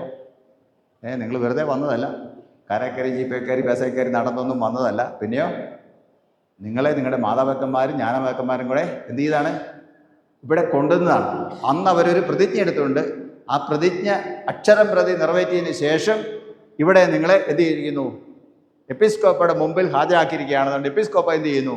ഇതിനെ പറയുന്നത് സ്ഥിരീകരിക്കപ്പെടുന്നതിന് മുമ്പ് ഇവർ പഠിച്ച കാര്യങ്ങളെക്കുറിച്ച് ചോദിച്ച് എന്തെല്ലാം ഇവർ പഠിച്ചിരിക്കുന്നു എന്ന് ബോധ്യപ്പെടണം എന്നാണ് എപ്പിസ്കോപ്പയ്ക്കുള്ള നിർദ്ദേശം അല്ലേ. അപ്പോൾ എപ്പിസ്കോപ്പ ചോദിക്കുകയാണ്, ബിഷപ്പ് ചോദിക്കുകയാണ്, നിങ്ങൾ ഈ കാര്യങ്ങൾ പഠിച്ചിട്ടുണ്ടോ? കർത്താവിൻ്റെ പ്രാർത്ഥന അറിയാമോ? 10 കൽപ്പന അറിയാമോ? വിശ്വാസപ്രമാണം അറിയാമോ? എന്നൊക്കെ ചോദിക്കുമ്പോൾ അത് പഠിച്ചിട്ട് വേണം വരാൻ അല്ലേ. അതുമാത്രമല്ല, അതിൻ്റെ വിശദീകരണങ്ങൾ പഠിക്കാനാണ്, അതിൻ്റെ ആഴവും അർത്ഥവും പഠിക്കാൻ വേണ്ടിയാണ് എന്ത് ചെയ്യുന്നത്? സ്ഥിരീകരണ ക്ലാസ്സുകൾ നേരത്തെ നമ്മൾ പഠിക്കുന്നതും അതോടൊപ്പം തന്നെ സൺഡേ സ്കൂൾ ക്ലാസ്സുകളൊക്കെ നമ്മൾ പഠിക്കുന്നു. ഓക്കെ, സൺഡേ സ്കൂളിൽ നമ്മൾ പഠിച്ചു വരുമ്പോൾ അവൻ്റെ ക്രമീകൃതമായ വേദപഠനം നമുക്ക് കിട്ടുന്നുണ്ട്. അതിനുശേഷം സ്ഥിരീകരണത്തിനായിട്ടുള്ള പ്രത്യേക പഠനമാണ്. സ്ഥിരീകരണത്തിനായിട്ടുള്ള പ്രത്യേക പഠനമാണ് എന്ന് പറഞ്ഞാൽ അത് അവർ തീരുമാനമെടുക്കുന്ന സമയമാണ്. അവർ സ്വന്തമായിട്ട് ചെയ്യും എന്ന് പറഞ്ഞ് ഇവിടുന്ന് പോകുന്ന സമയമാണ്. അതിൻ്റെ ചില ചോദ്യങ്ങളുണ്ട്. നിങ്ങൾ എല്ലാ ദിവസവും വിശുദ്ധ ആരാധനയ്ക്ക് വേണ്ടി സംബന്ധിക്കുമോ എന്ന് ചോദിക്കണം അല്ലേ. ഇന്ന് പള്ളി കഴിഞ്ഞ് പോയാൽ വിശുദ്ധ ദിവസങ്ങളിൽ ഞായറാഴ്ച നിങ്ങൾ പള്ളിയിൽ വരുമോ? എല്ലാ ദിവസവും ഇവിടെ കമ്മ്യൂണിയൻ സർവീസ് ഉള്ള സമയത്ത് കൂടുമോ? നിങ്ങൾ എല്ലാ ദിവസവും വേദോത്സവം വായിക്കുമോ? നിങ്ങൾ എല്ലാ ദിവസവും പ്രാർത്ഥിക്കുമോ എന്നൊക്കെയും ചോദിക്കുന്നു. അതിനെല്ലാം നിങ്ങൾ എന്ത് ചെയ്യണം? ഉത്തരം ഇവിടെ പറഞ്ഞിട്ടാണ് പോകുന്നത്. അപ്പോൾ അതെല്ലാമാണ് എന്ത് ചെയ്യുന്നത്? നമ്മൾ അത് നിങ്ങൾ പഠിച്ച വിശ്വാസത്തിന് അധിഷ്ഠിതമായിരിക്കണം എന്നാണ് അതിൻ്റെ അർത്ഥം. ഓക്കെ, 10 കൽപ്പന എവിടെയാണ് ആദ്യം രേഖപ്പെടുത്തിയിരിക്കുന്നതാണ് പറഞ്ഞേ? പുറപ്പാട് ദിവസം. ഓക്കെ, രണ്ടാമത് എവിടെയാണ് രേഖപ്പെടുത്തിയിരിക്കുന്നത്? അറിയാവോ? വേദോസ്തവത്തിൽ തന്നെ രണ്ടാമത് ഒരു സങ്കല്പം പറയാമോ? എവിടെയായിരിക്കും മക്കളെ? നിങ്ങൾ പറഞ്ഞേ. ഇതൊന്നും അച്ഛൻ ഞങ്ങളോട് പറഞ്ഞില്ലല്ലോ തിരുമേനി. അച്ഛന് തീർച്ചയായിട്ടും ഒരു പണിഷ്മെൻ്റ് തിരുമേനി കൊടുക്കണം കേട്ടോ. ഞങ്ങൾ അപേക്ഷ വില എഴുതി തരണമെങ്കിൽ തരാം. ഈ തിരുമേനി ചോദിക്കുക യാതൊരു വിധമായ കാര്യങ്ങളും ഞങ്ങൾ എന്ന് പറഞ്ഞിട്ട് എത്രയോ കാര്യങ്ങൾ ഞങ്ങൾക്കറിയാം അല്ലേ. സക്രമന്ത് ചോദിക്കും, മുറ ചോദിക്കും, ഞങ്ങളത് മുറ പറയാതെ പറയാം. ഇതൊക്കെ ചോദിച്ചാൽ ചുറ്റിപ്പെട്ടു. ഞാൻ ചോദിക്കുന്നത് ഇതെല്ലാം പഠിച്ചത് നിങ്ങളെന്നാ ഗ്രഹിച്ചു എന്നാണ് ചോദിക്കുന്നത്. നിങ്ങളിത് പഠിച്ചിട്ട് എന്ത് നിങ്ങൾ മനസ്സിലാക്കി എന്നാണ് ചോദിക്കുന്നത് അല്ലേ. ഫിലിപ്പോസ് ഷണ്ണനോട് ചോദിക്കുന്നു അല്ലേ. തേനോട് ചെയ്യുന്ന ഷണ്ണൻ നടക്കുമ്പോൾ ചോദിക്കുന്നു, ഫിലിപ്പോസ് നീ വായിക്കുന്ന പോലെ ഗ്രഹിക്കുന്നുണ്ടോ? ഷണ്ണൻ വളരെ സത്യസന്ധനായിരുന്നു. പറഞ്ഞു, ഇത് വായിച്ചിട്ട് എനിക്ക് ഒന്നും മനസ്സിലാകുന്ന ആരെങ്കിലും ഒന്ന് പൊരുൾ തിരിച്ച് തന്നാൽ എന്ത് ചെയ്യാം? വ്യാഖ്യാനിച്ച് തന്നാൽ മനസ്സിലാകും. നിനക്കുമല്ല അറിയാമെങ്കിൽ കയറിയിരിക്കും. വായിക്കുന്ന കാര്യങ്ങൾ, കേൾക്കുന്ന കാര്യങ്ങൾ, പഠിക്കുന്ന കാര്യങ്ങൾ എന്ത് ചെയ്യണം? അതെങ്ങനെ നമ്മൾ മനസ്സിലാക്കുന്നു എന്നനുസരിച്ചാണ് നമ്മൾ പ്രവർത്തിക്കുന്നത്. ഓക്കെ, കൽപ്പന നമ്മൾ വായിച്ചു വരുമ്പോൾ നമ്മൾ അറിഞ്ഞിരിക്കേണ്ട കാര്യമുണ്ട്. നമ്മൾ രണ്ടാമത് പറഞ്ഞിരിക്കുന്ന അതെന്ന് പറയുന്നത് ആവർത്തന പുസ്തകമാണ്. ആവർത്തന പുസ്തകം 5-ാം അധ്യായത്തിലാണ്. ആവർത്തന പുസ്തകം 5-ാം അധ്യായം. അതിൽ 6-ാം അധ്യായം 4 മുതലുള്ള വാക്യങ്ങളൊന്നും എടുത്ത് വായിച്ച് വേഗം വായിക്കണം. ആവർത്തന പുസ്തകം 6-ാം അധ്യായം 4, 5, 6 വാക്യങ്ങൾ.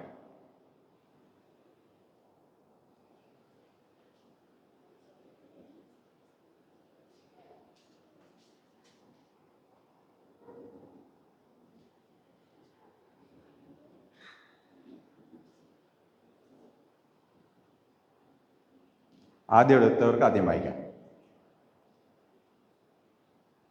ആദ്യം എടുത്തവർക്ക് ആദ്യം വായിക്കാം. വെച്ചോ.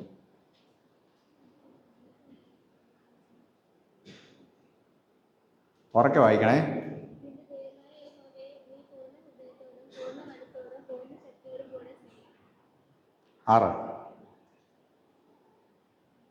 6 വാക്യം കൂടെ. മതി. ഓക്കെ. ആവർത്തനം 6-ാം അധ്യായം 5-6 വാക്യങ്ങളാണ് വെച്ച് വായിച്ചത്. നിന്റെ ദൈവമായ യഹോവയെ നീ പൂർണ്ണ ഹൃദയത്തോടും പൂർണ്ണ മനസ്സോടും പൂർണ്ണ ശക്തിയോടും കൂടെ സ്നേഹിക്കണം. ഇന്ന് ഞാൻ നിന്നോട് കൽപ്പിക്കുന്ന ഈ വചനങ്ങൾ നിന്റെ ഹൃദയത്തിൽ ഇരിക്കണം. നീ അവയെ നിന്റെ മക്കൾക്ക് ഉപദേശിച്ചു കൊടുക്കണം. നീ വീട്ടിലിരിക്കുമ്പോൾ, വഴി നടക്കുമ്പോഴും, കിടക്കുമ്പോഴും, എഴുന്നേൽക്കുമ്പോഴും അവയെക്കുറിച്ച് സംസാരിക്കുകയും വേണം. 5-ാം അധ്യായത്തിൽ നമ്മൾ വായിക്കുമ്പോൾ 5-ാം അധ്യായം 1-ാം വാക്യം മുതൽ നമ്മൾ വായിച്ചു. പിന്നെ അവിടെ ഈ കൽപ്പനകൾ 10 കൽപ്പനകൾ വീണ്ടും എന്ത് ചെയ്തിരിക്കുന്നു, അത് എഴുതപ്പെട്ടിരിക്കുന്നത് കാണുവാൻ സാധിക്കും. ആ എഴുതപ്പെട്ടിരിക്കുന്ന 10 കൽപ്പനകൾ പറഞ്ഞതിന് ശേഷമാണ് 6-ാം അധ്യായത്തിലേക്ക് വരുമ്പോൾ മോശ പറയുന്നത് എന്താ പറയുന്നത്? ഇന്ന് ഞാൻ പറഞ്ഞ വചനങ്ങളെല്ലാം എന്ത് ചെയ്യണം, കൽപ്പനകളെല്ലാം എന്ത് ചെയ്യണം, അത് നീ അനുസരിക്കണം. അത് നിന്റെ ഹൃദയത്തിലിരിക്കും. അത് കൃത്യമായിട്ട് പറഞ്ഞിട്ടുണ്ട്. അത് നിന്റെ ദൈവമായ യഹോവയെ നീ പൂർണ്ണ ഹൃദയത്തോടും പൂർണ്ണ മനസ്സോടും പൂർണ്ണ ശക്തിയോടും കൂടെ സ്നേഹിക്കണം. പിന്നെ ഈ കൽപ്പനകൾ എന്ത് ചെയ്യണം, നീ നിന്റെ മക്കൾക്ക് എന്ത് ചെയ്യണം, ഉപദേശിച്ചു കൊടുക്കണം. നീ അതിൽ തന്നെ നടക്കണം. അതിൽ തന്നെ നടക്കണം. നടക്കുമ്പോൾ, ഇരിക്കുമ്പോൾ, കിടക്കുമ്പോൾ എല്ലാം നീ എന്ത് ചെയ്യണം, ഇത് നീ നിന്റെ ഹൃദയത്തിൽ നിന്ന് മാഞ്ഞു പോകരുത്, മാറിപ്പോകരുത് എന്നാണ് പറഞ്ഞിരിക്കുന്നത്. അപ്പോൾ കൽപ്പന അനുസരിക്കേണ്ടതിൻ്റെ പ്രാധാന്യം നമുക്കവിടെ കാണാനായിട്ട് സാധിക്കും. ഓക്കെ. കൽപ്പന ഇങ്ങനെ വായിച്ചു വരുമ്പോൾ നമ്മൾ ഇപ്പോൾ കൊല ചെയ്യൽ ഒരു കൽപ്പനയാണ്. കൊല ചെയ്യലെന്ന് പറഞ്ഞാൽ എന്നാ? കൊല ചെയ്യലെന്ന് പറഞ്ഞാൽ എന്താ? ഒരാളെ കൊല്ലുന്നതാണ് കൊല ചെയ്യുന്നത് അല്ലേ? കൊല ചെയ്യുന്നതെന്ന് പറഞ്ഞാൽ എന്താ അർത്ഥം? കൊല ചെയ്യുന്നത് തന്നെയല്ലേ? കൊല ചെയ്തതല്ലേ കൊല ചെയ്തത്. ഓക്കെ. പിന്നെ ഒരു കൽപ്പനയുണ്ട്, മോഷ്ടിക്കരുതെന്ന് പറഞ്ഞാൽ എന്നാ അർത്ഥം? മോഷ്ടിക്കരുതെന്ന് പറഞ്ഞാൽ മോഷ്ടിക്കരുത് അല്ലേ? അതിന് പ്രത്യേകിച്ച് വലിയ വ്യാഖ്യാനം വേണം അല്ലേ? വേണ്ട അല്ലേ? ഓക്കെ. മോഹിക്കരുത് അതിന് അർത്ഥം? മോഹിക്കരുതെന്ന് പറഞ്ഞാൽ മോഹിക്കരുത് അല്ലേ? ഓക്കെ. നിന്റെ അപ്പനെയും അമ്മയും ബഹുമാനിക്കുക എന്ന് പറഞ്ഞാൽ എന്താ? അപ്പനെയും അമ്മയും ബഹുമാനിക്കാതെ അപ്പനെയും അമ്മയും ബഹുമാനിക്കാൻ തന്നെയാണ്. ആര് വിശദീകരണം ഒന്നുമേ വേണ്ട അല്ലേ?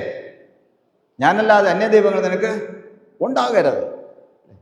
ഞാനാണ് ദൈവം, എൻ്റെ നാമം എന്ത് ചെയ്യരുത്, വെറുതായി എടുക്കരുത് എന്നൊക്കെ പറഞ്ഞതിൻ്റെ അർത്ഥം അതിൽ തന്നെ ഒറ്റ വായനയിൽ നമുക്ക് സമ്പൂർണ്ണമാണ്. എന്നാൽ നമ്മൾ പുറപ്പാട് പുസ്തകം നമ്മൾ നോക്കുമ്പോൾ പുറപ്പാട് പുസ്തകം 20-ാം അധ്യായത്തിലാണ് ആദ്യം രേഖപ്പെടുത്തിയിട്ട് ഞാൻ പറഞ്ഞു. 20-ാം അധ്യായം മുതൽ 35-ാം അധ്യായം നമ്മൾ വായിക്കുമ്പോൾ അത്രയും ഭാഗത്ത് ചെറിയൊരു ഇടവേള വിട്ടാൽ അത്രയും ഭാഗം വരെ ഈ കൽപ്പനയുടെ വിശദീകരണം എന്ത് ചെയ്യുന്നു, മോശയ്ക്ക് ദൈവം പറഞ്ഞു കൊടുക്കുന്നതാണ് കാണാൻ സാധിക്കും. മോശ ആ സമയത്ത് ദൈവത്തോടുകൂടെ പർവ്വതത്തിലായിരുന്നു എന്നുള്ള ഭാഗം വായിക്കുമ്പോൾ കാണുന്നു. ഈ കൽപ്പനകൾ ഇസ്രായേൽ മക്കൾക്ക് കൊടുക്കാൻ വേണ്ടി ദൈവം മോശ മുഖാന്തരം കൊടുത്തതാണ്. ഈ കൽപ്പന എന്ത് ചെയ്തു, അതിനെക്കുറിച്ച് പറഞ്ഞു കൊടുക്കുമ്പോൾ അതിനെ വിശദീകരിച്ചാണ് കൊടുക്കുന്നത്. വെറുതെ ഒരു വാക്യം പറഞ്ഞു കൊടുക്കല്ല ദൈവം ചെയ്തത്. അതിനെക്കുറിച്ച് നല്ല രീതിയിൽ വിശദീകരിച്ച് ദൈവം കൊടുത്തു.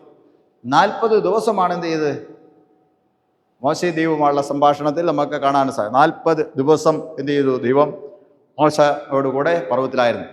ഒരുപക്ഷെ നമ്മൾ കുറേക്കൂടെ സ്വല്പമായിട്ട് നോക്കിയാൽ 40 അല്ല, പിന്നെ ഒരു 40 ദിവസം കൂടെ ഇരുന്നായിട്ട് കാണാൻ സാധിക്കും. സുമാർ 80 ദിവസം എന്ന് കാണാൻ സാധിക്കും അല്ലേ? അതാണ് 20-ാം അധ്യായം തൊട്ട് നമ്മൾ 35-ാം അധ്യായം വരെ വായിക്കുമ്പോൾ ചെറിയൊരു ഇടവേള എന്ന് ഞാൻ പറഞ്ഞത്. അത് നോക്കുമ്പോൾ 40 എന്ന് സാധാരണ പറയാറുണ്ടെങ്കിലും ആദ്യം 40 ദിവസം കൊണ്ടുവന്ന കൽപ്പന എന്ത് ചെയ്തു, അത് പൊട്ടിച്ച് കളഞ്ഞല്ലേ. അത് കഴിഞ്ഞ് വീണ്ടും 40 ദിവസം എന്ത് ചെയ്തു, മോശ ദൈവസന്നിധിയിലായിരുന്നു എന്നൊക്കെ കാണുവാൻ സാധിക്കും. അപ്പോൾ വളരെ വിശേഷപ്പെട്ട കൽപ്പന ആയതുകൊണ്ടും ദൈവമക്കൾ അത് നിർബന്ധമായിട്ടും അനുസരിക്കേണ്ടത് ആയതുകൊണ്ടും എന്ത് ചെയ്തു, ദൈവം അതിൻ്റെ പ്രാധാന്യം ഒട്ടും കളയാതെ വളരെ സീരിയസ് ആയിട്ട് എന്ത് ചെയ്തു, മോശയോട് പറഞ്ഞു കൊടുത്തു. ഓക്കെ. എന്തിലാ കൽപ്പന എഴുതി കൊടുത്തത് മോശയ്ക്ക്? കൽപ്പന എന്തിലാണ് എഴുതി കൊടുത്തത്? അവർക്ക് പറയാം. കൽപ്പലകയിൽ. എവിടെയാ? കൽപ്പലകയിൽ. എത്ര കൽപ്പലയിൽ എഴുതി? അയ്യോ, അതച്ഛൻ പറഞ്ഞില്ലല്ലോ അല്ലേ? എത്ര കൽപ്പലയിൽ എഴുതി? എന്നാലും നിങ്ങൾക്കൊന്ന് സങ്കല്പിച്ച് പറയാം, എത്ര കൽപ്പലയിൽ എഴുതി? കൽപ്പലകയിൽ എത്ര കൽപ്പലക എന്നാ ചോദ്യം, കൽപ്പനയല്ല. കൽപ്പലക എത്ര എണ്ണമായിരുന്നു?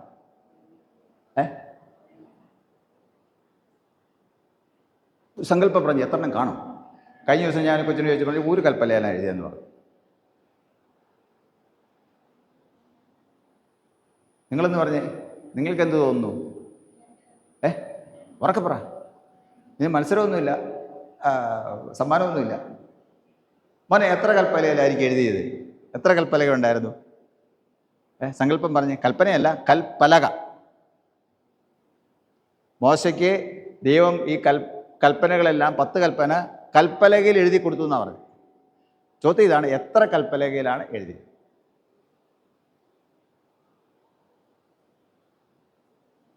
ആയിരിക്കും, എത്ര ആയിരിക്കും?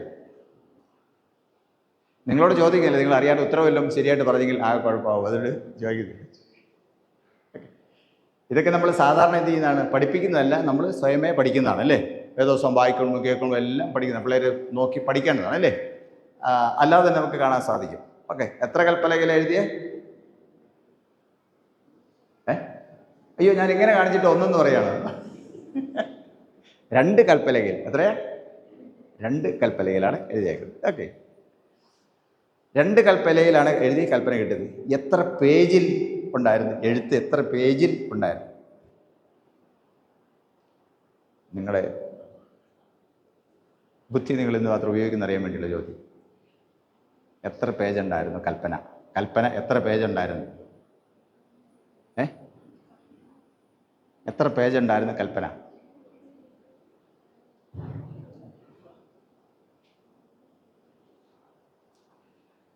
ബൈബിൾ ക്ലാസുകൾ നടത്തുന്നവർക്ക് ചോദ്യം എഴുതിയെടുക്കാം. 4 പേജ്. 4 പേജ്. 2 കൽപ്പലക അകവും പുറവും എഴുത്തുണ്ടായിരുന്നു. അപ്പം എത്ര പേജായി? 4 പേജ് അല്ലേ? 2 കൽപ്പലകയിൽ അകവും പുറവും എന്തുണ്ടായിരുന്നു? എഴുത്തുണ്ടായിരുന്നു. അപ്പോൾ എത്ര പേജായി? 4 പേജ്. വെരി സിമ്പിൾ അല്ലേ? അത്രയുള്ള ചോദ്യം. ഓക്കെ, അത് വിശദീകരിച്ച് പറഞ്ഞിരിക്കുന്നത് എത്ര അധ്യായങ്ങളിലാണ്?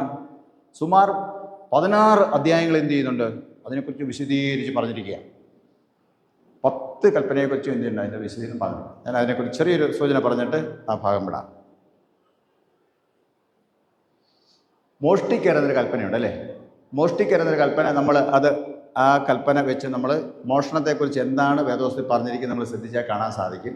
ചില വാക്യങ്ങളുണ്ട്, ഒരാൾ മോഷ്ടിച്ചു, അവന് നിവൃത്തികേട് കൊണ്ടാണ് മോഷ്ടിച്ചതെങ്കിൽ എന്ത് ചെയ്യും?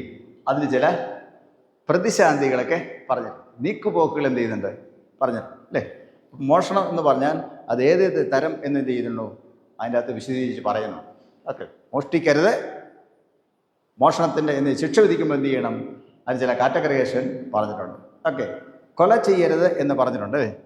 കൊല ചെയ്യരുതെന്ന് പറഞ്ഞിരിക്കുകയും അതോടൊപ്പം തന്നെ വേദോസ്തത്തിൽ എന്തും കൂടെ പറഞ്ഞിട്ടുണ്ട്? സങ്കേത നഗരങ്ങളെക്കുറിച്ച് പറയുന്നു അല്ലേ? കൊല ചെയ്യരുതെന്ന് പറഞ്ഞിട്ടുമുണ്ട്, പിന്നെ സങ്കേത നഗരങ്ങളെക്കുറിച്ചും പറഞ്ഞു. സങ്കേത നഗരം എന്ന് പറഞ്ഞാൽ എന്താ? ഒരാളെ കൊല ചെയ്താൽ അവന് ഓടിപ്പോയി രക്ഷപ്പെടാനുള്ള നഗരമാണ് ഇത്, സങ്കേത നഗരം. അവിടെ പോയി കയറിയാൽ അവൻ എന്ത് ചെയ്യത്തില്ല? അവനെ ഉപദ്രവിക്കാൻ പറ്റത്തില്ല. പുറകെ വന്ന് ഓടി രക്തപ്രതികാരകൻ എന്നാണ് പറയുന്നത്. രക്തപ്രതികാരൻ വരാൻ ഈ സങ്കേത നഗരത്തിനുള്ളിൽ പ്രവേശിക്കാൻ അവന് അവകാശം ഇല്ല. അതിൻ്റെ ഒരു കാലാവധിയൊക്കെ പറയുന്നുണ്ട്. അത്രയും നാൾ എന്ത് ചെയ്യണം? അവനോട് താമസിക്കണം, അല്ലെങ്കിൽ ഇവൻ വിചാരണയ്ക്ക് വേണ്ടി നിർത്തണം, തുടങ്ങിയ കാര്യങ്ങൾ പറഞ്ഞിട്ടുണ്ട്. അപ്പോൾ മനസ്സിലാക്കേണ്ട കാര്യം ഇതാണ്, കൊല ചെയ്യരുതെന്ന് പറഞ്ഞിട്ടുള്ള അരുളിച്ചത് ദൈവം തന്നെ പറഞ്ഞിരിക്കുന്നു. എന്ത്? സങ്കേത നഗരങ്ങളും കൂടെ എന്ത് ചെയ്തു? അതിനകത്ത് പറഞ്ഞു. അപ്പോൾ കൊലപാതകം പല രീതിയിൽ വരാം, അബദ്ധത്തിൽ സംഭവിക്കാം, അല്ലാതെ മനഃപൂർവ്വമായിട്ട് സംഭവിക്കാം. അതതിൻ്റെ അകത്ത് വിശദീകരണം പറയുന്നുണ്ട് അല്ലേ? അതനുസരിച്ചായിരിക്കണം ശിക്ഷ കൊടുക്കേണ്ടത്, അതിന് അനുസരിച്ചായിരിക്കണം എന്ന് കൃത്യമായിട്ട് പറയുന്നത്. ഞാൻ പറഞ്ഞത്, ഒരു കൽപ്പന ദൈവം കൊടുക്കുമ്പോൾ അതിൻ്റെ വിശദീകരണം എന്ത് ചെയ്തിരിക്കുന്നു? കൊടുത്തിരിക്കുന്നു. ഞാനല്ലാതെ അന്യദൈവങ്ങൾ നിനക്ക് ഉണ്ടാകരുത് എന്ന് പറഞ്ഞാൽ അന്യദൈവങ്ങളെക്കുറിച്ചും അവരെ ആരാധിക്കുന്നതിൻ്റെ അർത്ഥശൂന്യതയെക്കുറിച്ചും എന്ത് ചെയ്തിരിക്കുന്നു? വേദപുസ്തകം സവിസ്തരം പറഞ്ഞിരിക്കുന്നു. ഞാനല്ലാതെ വേറൊരു ദൈവത്തെ നിങ്ങൾ ആരാധിക്കരുതെന്ന് പറഞ്ഞാൽ അതിനെക്കുറിച്ച് എന്നൊരു വിശദീകരണം ദൈവം പറഞ്ഞിട്ടുണ്ട്. എൻ്റെ നാമം വൃഥായി എടുക്കരുതെന്ന് പറഞ്ഞിട്ടുണ്ടല്ലേ? വൃഥായി എടുക്കുന്നതിനെ കുറിച്ച് എന്ത് ചെയ്യുന്നുണ്ട്? അതിനെക്കുറിച്ച് വിശദീകരണം പറഞ്ഞിട്ടുണ്ട്. അപ്പനെയും അമ്മയും ബഹുമാനിക്കണം എന്ന ഒറ്റ വാക്കിൽ പറഞ്ഞിട്ട് അതിൻ്റെ വിശദീകരണം പറഞ്ഞിട്ട് എങ്ങനെയാണ് ഒരു അപ്പനെയും അമ്മയും നിങ്ങൾ അപമാനിക്കുന്നത് എന്ന് പറഞ്ഞിട്ടുണ്ട്. എങ്ങനെ ബഹുമാനിക്കണം എന്ന് പറഞ്ഞിട്ട്. ഞാൻ പറഞ്ഞു വരുന്നത് 10 കൽപ്പനകൾ അതിൻ്റെ ആഴവും അർത്ഥവും പരപ്പും മനസ്സിലാകണമെങ്കിൽ കർത്താവ് ചുരുക്കി പറഞ്ഞ കൽപ്പനയിലേക്ക് നമ്മൾ വരണം. കർത്താവ് ചുരുക്കി പറഞ്ഞ കൽപ്പന ഏതാ? എത്രയായിട്ടാ കർത്താവ് ചുരുക്കി പറഞ്ഞത്? 10 കൽപ്പന യേശു ചുരുക്കി പറഞ്ഞു. എത്രയായിട്ട് പറഞ്ഞു? 2 ആയിട്ട്. ഏതാ? നിന്റെ ദൈവമായ കർത്താവിനെ അവർക്ക് പറഞ്ഞു. വേദം പറഞ്ഞു. ഓക്കെ, അത് ഒന്നാമത്തെ കൽപ്പന. രണ്ടാമത്തേതോ അതിനോട് സമം, അതായത് നിന്റെ കൂട്ടുകാരനെ നിന്നെ പോലെ തന്നെ സ്നേഹിക്കണം. ഈ 2 കൽപ്പനകളിൽ എന്തെല്ലാം അടങ്ങിയിട്ടുണ്ട്? പറഞ്ഞേ. ഇത് നമ്മളിവിടെ എല്ലാം പറയുന്നില്ലേ, എപ്പോഴും എല്ലാ ഞായറാഴ്ച നമ്മൾ പറയുന്നല്ലേ. ഈ 2 കൽപ്പനകളിൽ സകല ന്യായപ്രമാണവും പ്രവാചകന്മാരും അടങ്ങിയിരിക്കണം. അപ്പോൾ ഞാൻ പറഞ്ഞു വരുന്നതിൻ്റെ സാരം ഇതാണ്. വിശുദ്ധ വേദപുസ്തകം നമ്മൾ എന്ത് ചെയ്യണം? നമ്മൾ ദിനംതോറും അത് വായിക്കേണ്ടതായിട്ടുണ്ട്. എല്ലാ ദിവസവും എന്ത് ചെയ്യണം? ഈ വേദപുസ്തകം വായിക്കണം. കാരണം എല്ലാ ദിവസവും വായിച്ചുകൊണ്ടിരുന്നാൽ മാത്രമേ നമ്മൾ പഠിച്ചിരിക്കുന്ന ഈ പ്രമാണങ്ങളുടെ ആഴവും അർത്ഥവും നമുക്ക് മനസ്സിലാക്കാൻ പറ്റത്തുള്ളൂ, അല്ലേ? അപ്പോൾ പറഞ്ഞിരിക്കുന്നത് 10 കൽപ്പനയും നമ്മൾ വായിച്ചെന്ന് കേട്ടു. കൽപ്പനയുടെ ചുരുക്കം എന്താണെന്ന് അവിടെ പറഞ്ഞ് നമ്മൾ കേട്ടു. അപ്പോൾ ഇവിടെ യേശു ചുരുക്കി പറഞ്ഞതിന് ശേഷം പറയുകയാണ് ഈ 2 കൽപ്പനകളിൽ സകല ന്യായപ്രമാണവും പ്രവാചകന്മാരും അടങ്ങിയിരിക്കുന്നുവെന്ന്. ഓക്കെ, ന്യായപ്രമാണം എന്ന് പറഞ്ഞാൽ ഏതാ? ന്യായപ്രമാണം ഏതാ? ന്യായപ്രമാണം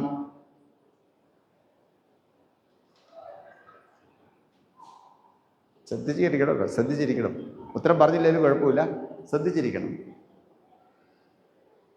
ന്യായപ്രമാണം ഏതാണ്?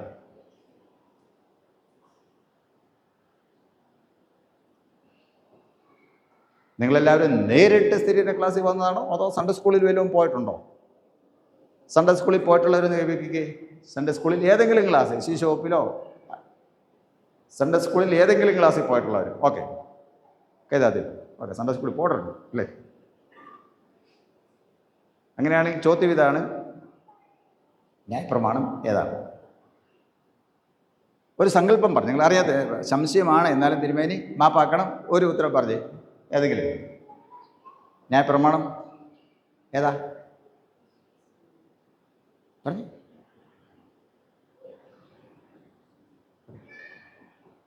പ്രിയപ്പെട്ട അച്ഛന്മാരും ഉപദേശിമാരും സൺഡേ സ്കൂളിൽ എല്ലാവരും കുഞ്ഞുങ്ങളെ പഠിപ്പിക്കേണ്ട കാര്യങ്ങൾ ഞാൻ ഈ ചോദിക്കുന്ന എല്ലാ ചോദ്യങ്ങളിലുമുണ്ട്.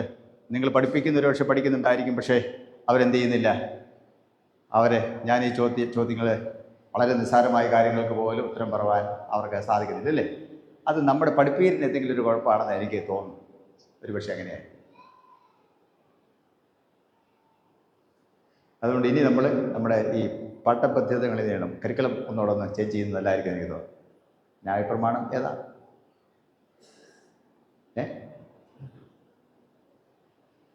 ഉൽപ്പത്തി, പുറപ്പാട്, ലേവ്യ, സംഖ്യ, ആവർത്തനം. ഇതാണ് ന്യായപ്രമാണ പുസ്തകങ്ങൾ. ന്യായപ്രമാണ പുസ്തകങ്ങൾ. പുസ്തകങ്ങളിലെ തിരിവ് എനിക്ക് തോന്നുന്നു കുമാരവകുപ്പിലാണ് പഠിക്കുന്നത് എനിക്ക് തോന്നുന്നു പണ്ട്. അപ്പോൾ അത് എവിടെയാണെന്ന് അറിയത്തില്ല. ഉൽപ്പത്തി, പുറപ്പാട്, ലേവ്യ, സംഖ്യ, ആവർത്തനം. ഇതാണ് ന്യായപ്രമാണ പുസ്തകങ്ങൾ. മോശയുടെ 5 പുസ്തകങ്ങൾ, പഞ്ചഗ്രന്ഥങ്ങൾ, അല്ലെങ്കിൽ ഇസ്രായേൽ മക്കളുടെ തോറ, അല്ലെങ്കിൽ അവരുടെ ബൈബിൾ. അതാണ് ന്യായപ്രമാണം എന്ന് പറയുന്നത്. കേട്ടല്ലോ? ഉൽപ്പത്തി, പുറപ്പാട്, ലേവ്യ, സംഖ്യ എന്ന മോശ എഴുതിയ പുസ്തകമായ ഈ 5 പുസ്തകങ്ങളാണ് ന്യായപ്രമാണ പുസ്തകങ്ങൾ എന്ന് അറിയപ്പെടുന്നത്, അല്ലെങ്കിൽ പഞ്ചഗ്രന്ഥങ്ങൾ എന്നറിയപ്പെടുന്നത്. ഇപ്പം ന്യായപ്രമാണം ഏതാണെന്ന് ചോദിച്ചാൽ എന്ത് പറയണം? മോശയുടെ 5 പുസ്തകങ്ങളാണെന്ന് പറയണം. ഏത്? ഉൽപ്പത്തി, പുറപ്പാട്, ലേവ്യ, സംഖ്യ, ആവർത്തനം. ഈ 5 പുസ്തകങ്ങളാണ് ന്യായപ്രമാണ പുസ്തകം എന്ന് പറയുന്നത്. ഇനി മറന്നു പോകത്തില്ലല്ലോ. ഓക്കെ, ഈ 2 കൽപ്പനകളിൽ എന്തടങ്ങിയിട്ടുണ്ടെന്ന് യേശു പറഞ്ഞ്? ഈ 2 കൽപ്പനകളിൽ സകല ന്യായപ്രമാണവും എന്ന് പറഞ്ഞാൽ ഈ ന്യായപ്രമാണ പുസ്തകം 5ഉം പിന്നെ പ്രവാചകന്മാരും, അല്ലേ? പ്രവാചകന്മാരെത്ര? 2 പ്രവാചകന്മാരുടെ പേരെന്ന് പറഞ്ഞ്? പ്രവാചകൻ ഫ്രാൻസിസ് പ്രവാചകൻ, ആൻഡ്രൂസ് പ്രവാചകൻ, അങ്ങനെ അല്ല, അതല്ല. വേദോസിലുള്ള പ്രവാചകന്മാരുടെ കാര്യം പറഞ്ഞേ, ഉറക്കെ പറയേ. ദാനിയേൽ. പിന്നെ യെശയ്യാവ്. ഓക്കെ, ആണുങ്ങളെന്ന് പറഞ്ഞേ, ആൺകുട്ടികൾ. എസ്കേൽ. ഓക്കെ, പറഞ്ഞൂടെ പറഞ്ഞേ. പ്രവാചകപുസ്തകന്മാർ ഇഷ്ടം പോലെ ഉണ്ടല്ലോ. യോവേൽ, ആമോസ്, എസ്കേൽ, യെരമ്യാവ്, അല്ലേ, യെശയ്യാവ്, എല്ലാം പ്രവാചകന്മാർ. അപ്പോൾ ഈ 2 കൽപ്പനകളിൽ എന്തുകൊണ്ട് അടങ്ങിയിട്ടുണ്ട്? ന്യായപ്രമാണം 5 പുസ്തകങ്ങളും പിന്നെ പ്രവാചക പുസ്തകവും അടങ്ങിയിട്ടുണ്ട്. സകല ന്യായപ്രമാണവും പ്രവാചകന്മാരും അടങ്ങിയിരിക്കുന്നു. ഏത് കൽപ്പനയിൽ?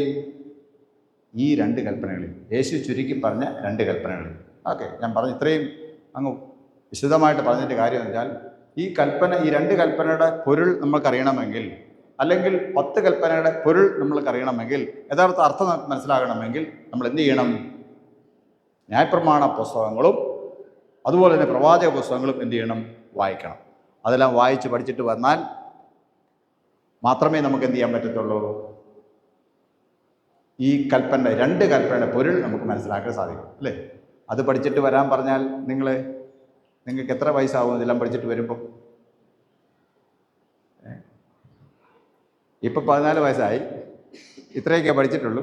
അപ്പോൾ ഇതെല്ലാം കൂടെ പഠിച്ചിട്ട് വരണമെന്ന് പറഞ്ഞാൽ എത്ര വയസ്സാവും നിങ്ങൾക്ക്? ചുമ്മാ ഒരു സങ്കല്പം പറയാം. കുറഞ്ഞൊരു 80-85 വയസ്സെങ്കിലും ആകും, അല്ലേ? ഓക്കെ, അതുകൊണ്ട് നിങ്ങളോട് എനിക്ക് പറയാനുള്ളൊരു കാര്യം, ഇനി പറയുന്നത് കുറച്ചുകൂടെ ശ്രദ്ധിച്ച് കേൾക്കുക. ഇന്ന് പള്ളിയിൽ വരുന്നതിന് മുമ്പ് വേദോസം വായിച്ചിരുന്ന് കൈപ്പിക്കുക. ഇന്ന് പള്ളിയിൽ വരുന്നതിന് മുമ്പ് വേദോസം വായിച്ചു. ഇന്നത്തെ ദിവസത്തെ ചോദിക്കും. ഓക്കെ, കൈതാത്തിട്ടോ. ഇന്നലെ വേദോസം വായിച്ചിരുന്ന് കൈപ്പിക്കുക. ഇപ്പം കൈപ്പൊക്കൽ ഉൾപ്പെടെ ഇന്നലെ വേദോസം വായിച്ചിരുന്ന് കൈപ്പിക്കുക. ഓക്കെ, ഏതാ?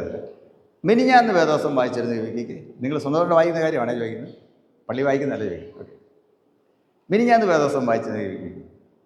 ഓക്കെ, ഈ ആഴ്ചയിൽ വേദോസം വായിച്ചിരുന്ന് കൈപ്പിക്കുക. ഈ ആഴ്ചയിൽ ഏതെങ്കിലും ഒരു ദിവസം വേദോസം വായിച്ചത് കൈപ്പിക്കുക. ഓക്കെ, മക്കളെ നിങ്ങൾ 2 പേര് ഈ ആഴ്ച വായിച്ചായിരുന്നോ? വായിച്ചില്ല. കഴിഞ്ഞ ആഴ്ച വായിച്ചായിരുന്നോ? കഴിഞ്ഞ ആഴ്ച വായിച്ചോ? കഴിഞ്ഞ മാസത്തിൽ വായിച്ചായിരുന്നോ? ദിവസം വായിച്ചോ? നമ്മൾ സ്വന്തമായിട്ട് വായിക്കുന്നതിനാണ് ചോദിക്കുന്നത്. വായിച്ചായിരുന്നോ? അപ്പം ഞാൻ പറഞ്ഞ അതിൻ്റെ അർത്ഥം മനസ്സിലായി കാണും നിങ്ങൾക്ക്. ഈ കൽപ്പനകളും പ്രമാണങ്ങളും ഒക്കെ നമുക്ക് മനസ്സിലാകണമെങ്കിൽ എന്ത് ചെയ്യണം? അത് നമ്മൾ പഠിക്കുകയും, കൽപ്പനകൾ തെറ്റുകൂടാതെ പഠിക്കുകയും, അതിൻ്റെ അർത്ഥം മനസ്സിലാകണമെങ്കിൽ ഈ വേദപുസ്തകം എന്ത് ചെയ്യണം? ഉൽപ്പത്തി തൊട്ട് ഉള്ള പുസ്തകങ്ങൾ, ഉൽപ്പത്തി, പുറപ്പാട്, ആശയുടെ 5 പുസ്തകവും പ്രവാചക പുസ്തകങ്ങളിലൂടെ വായിച്ചാൽ മാത്രമേ എന്ത് ചെയ്യത്തുള്ളൂ? ഇതിൻ്റെ ആഴവും അർത്ഥവും നമുക്ക് മനസ്സിലാക്കാൻ സാധിക്കും, അല്ലെ? അതിനെക്കുറിച്ച് വിശദീകരിച്ചിരിക്കുന്നത് ഈ പുസ്തകങ്ങളിലാണ്. അതാണ് ഞാൻ അങ്ങനെ പറയാൻ കാരണം. അതിനെക്കുറിച്ച് വിശദീകരിച്ചിരിക്കുന്നത് ഈ പുസ്തകത്തിലാണ്. അതുകൊണ്ട് ഇതെന്ത് ചെയ്യണം? നിങ്ങൾ വായിക്കണം. ഇന്ന് തൊട്ട് നിങ്ങൾ എന്ത് ചെയ്യണം? വേദോസം വായിക്കണം. കുറച്ച് കഴിയുമ്പോൾ നിങ്ങളിവിടെ പ്രതിജ്ഞ എടുക്കുന്നുണ്ട്. പ്രതിജ്ഞ എടുക്കുന്നതാണ്, നിങ്ങൾ വിശുദ്ധ വേദവചനം നിങ്ങൾ എല്ലാ ദിവസവും വായിക്കുമോ എന്നാണ് ചോദ്യം. എല്ലാ ദിവസവും വായിക്കുമോ? ശ്രദ്ധിച്ചിരിക്കണേ, ഇവിടെ നിങ്ങൾ എടുക്കുന്ന പ്രതിജ്ഞയാണ്. എല്ലാ ദിവസവും നിങ്ങൾ വേദോസം വായിക്കുമോ, പ്രാർത്ഥിക്കുമോ എന്നാണ് ചോദ്യം. അപ്പോൾ നിങ്ങൾ അത് വാഗ്ദത്തം ചെയ്തുകൊണ്ട് പോവാണ്. വാഗ്ദത്തത്തിലാണ് വരുന്നത്. ഞാൻ വാഗ്ദത്തം ചെയ്യുന്നു എന്നാണ് പറയുന്നത്. ഇവിടെ നിന്ന് വാഗ്ദത്തം ചെയ്തിട്ട് പോയിട്ട് എന്ത് ചെയ്യാൻ പറ്റത്തില്ല? നിങ്ങൾക്ക് വായിക്കാതിരിക്കാൻ പറ്റത്തില്ല. നിങ്ങൾ എന്ത് ചെയ്യണം? വായിക്കാനായിട്ട് ശ്രമിക്കണം, വായിക്കണം. എല്ലാ ദിവസവും എന്ത് ചെയ്യണം? ഏതെങ്കിലും ഒരു സമയത്ത് നമ്മൾ വേദോസം ഒരു 2-3 മിനിറ്റ് നേരം എന്ത് ചെയ്യണം? വായിക്കണം. എന്നിട്ട് നമ്മൾ എന്ത് ചെയ്യണം? പ്രാർത്ഥിക്കണം. അത് നമ്മുടെ ജീവിതത്തിൽ വളരെ വലിയ വ്യത്യാസം ഉണ്ടാക്കും എന്നുള്ള കാര്യത്തിൽ യാതൊരു സംശയവും. സാധാരണഗതിയിൽ 10 കൽപ്പനകൾ പഠിച്ച് സ്ഥിരീകരണം കഴിഞ്ഞ് പോകുന്ന ഒരാൾ ഒരു മോഷണ കേസിൽ പ്രതിയാകാൻ യാതൊരു സാധ്യതയുമില്ല. ശ്രദ്ധിക്കണേ, സാധാരണഗതിയിൽ 10 കൽപ്പന പഠിച്ച് സ്ഥിരീകരണം കഴിഞ്ഞ് പോകുന്ന ആൾ, ഒരു കുട്ടി, അവൻ ജീവിതത്തിൽ ഒരിക്കലും ഒരു മോഷ്ടാവായി തീരാൻ യാതൊരു സാധ്യതയുമില്ല. കാരണം എന്താ?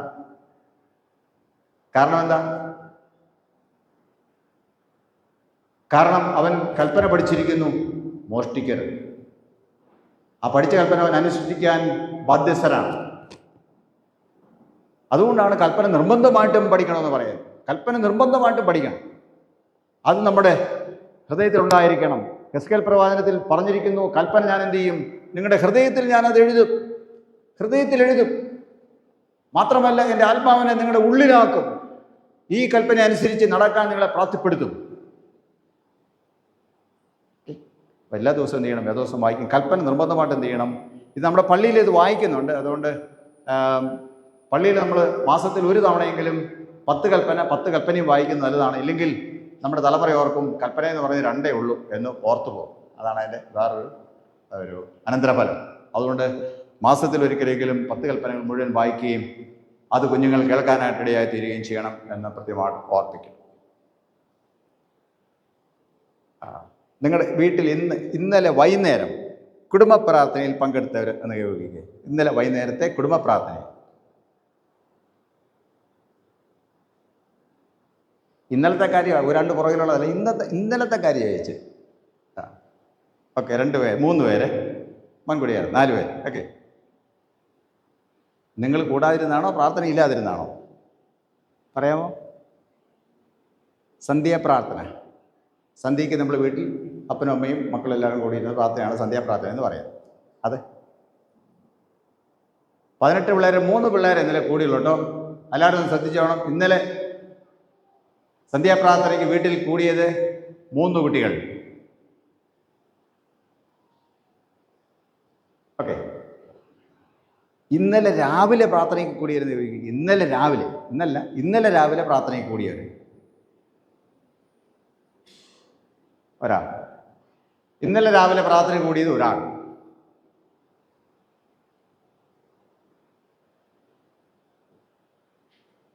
ഒരു കാര്യം കൂടെ പറഞ്ഞിട്ട് നിർത്താൻ ആഗ്രഹിക്കുക. കഴിഞ്ഞ തവണ ഒരു മീറ്റിംഗ് ഉണ്ടായിരുന്നു. ആ മീറ്റിങ്ങിൽ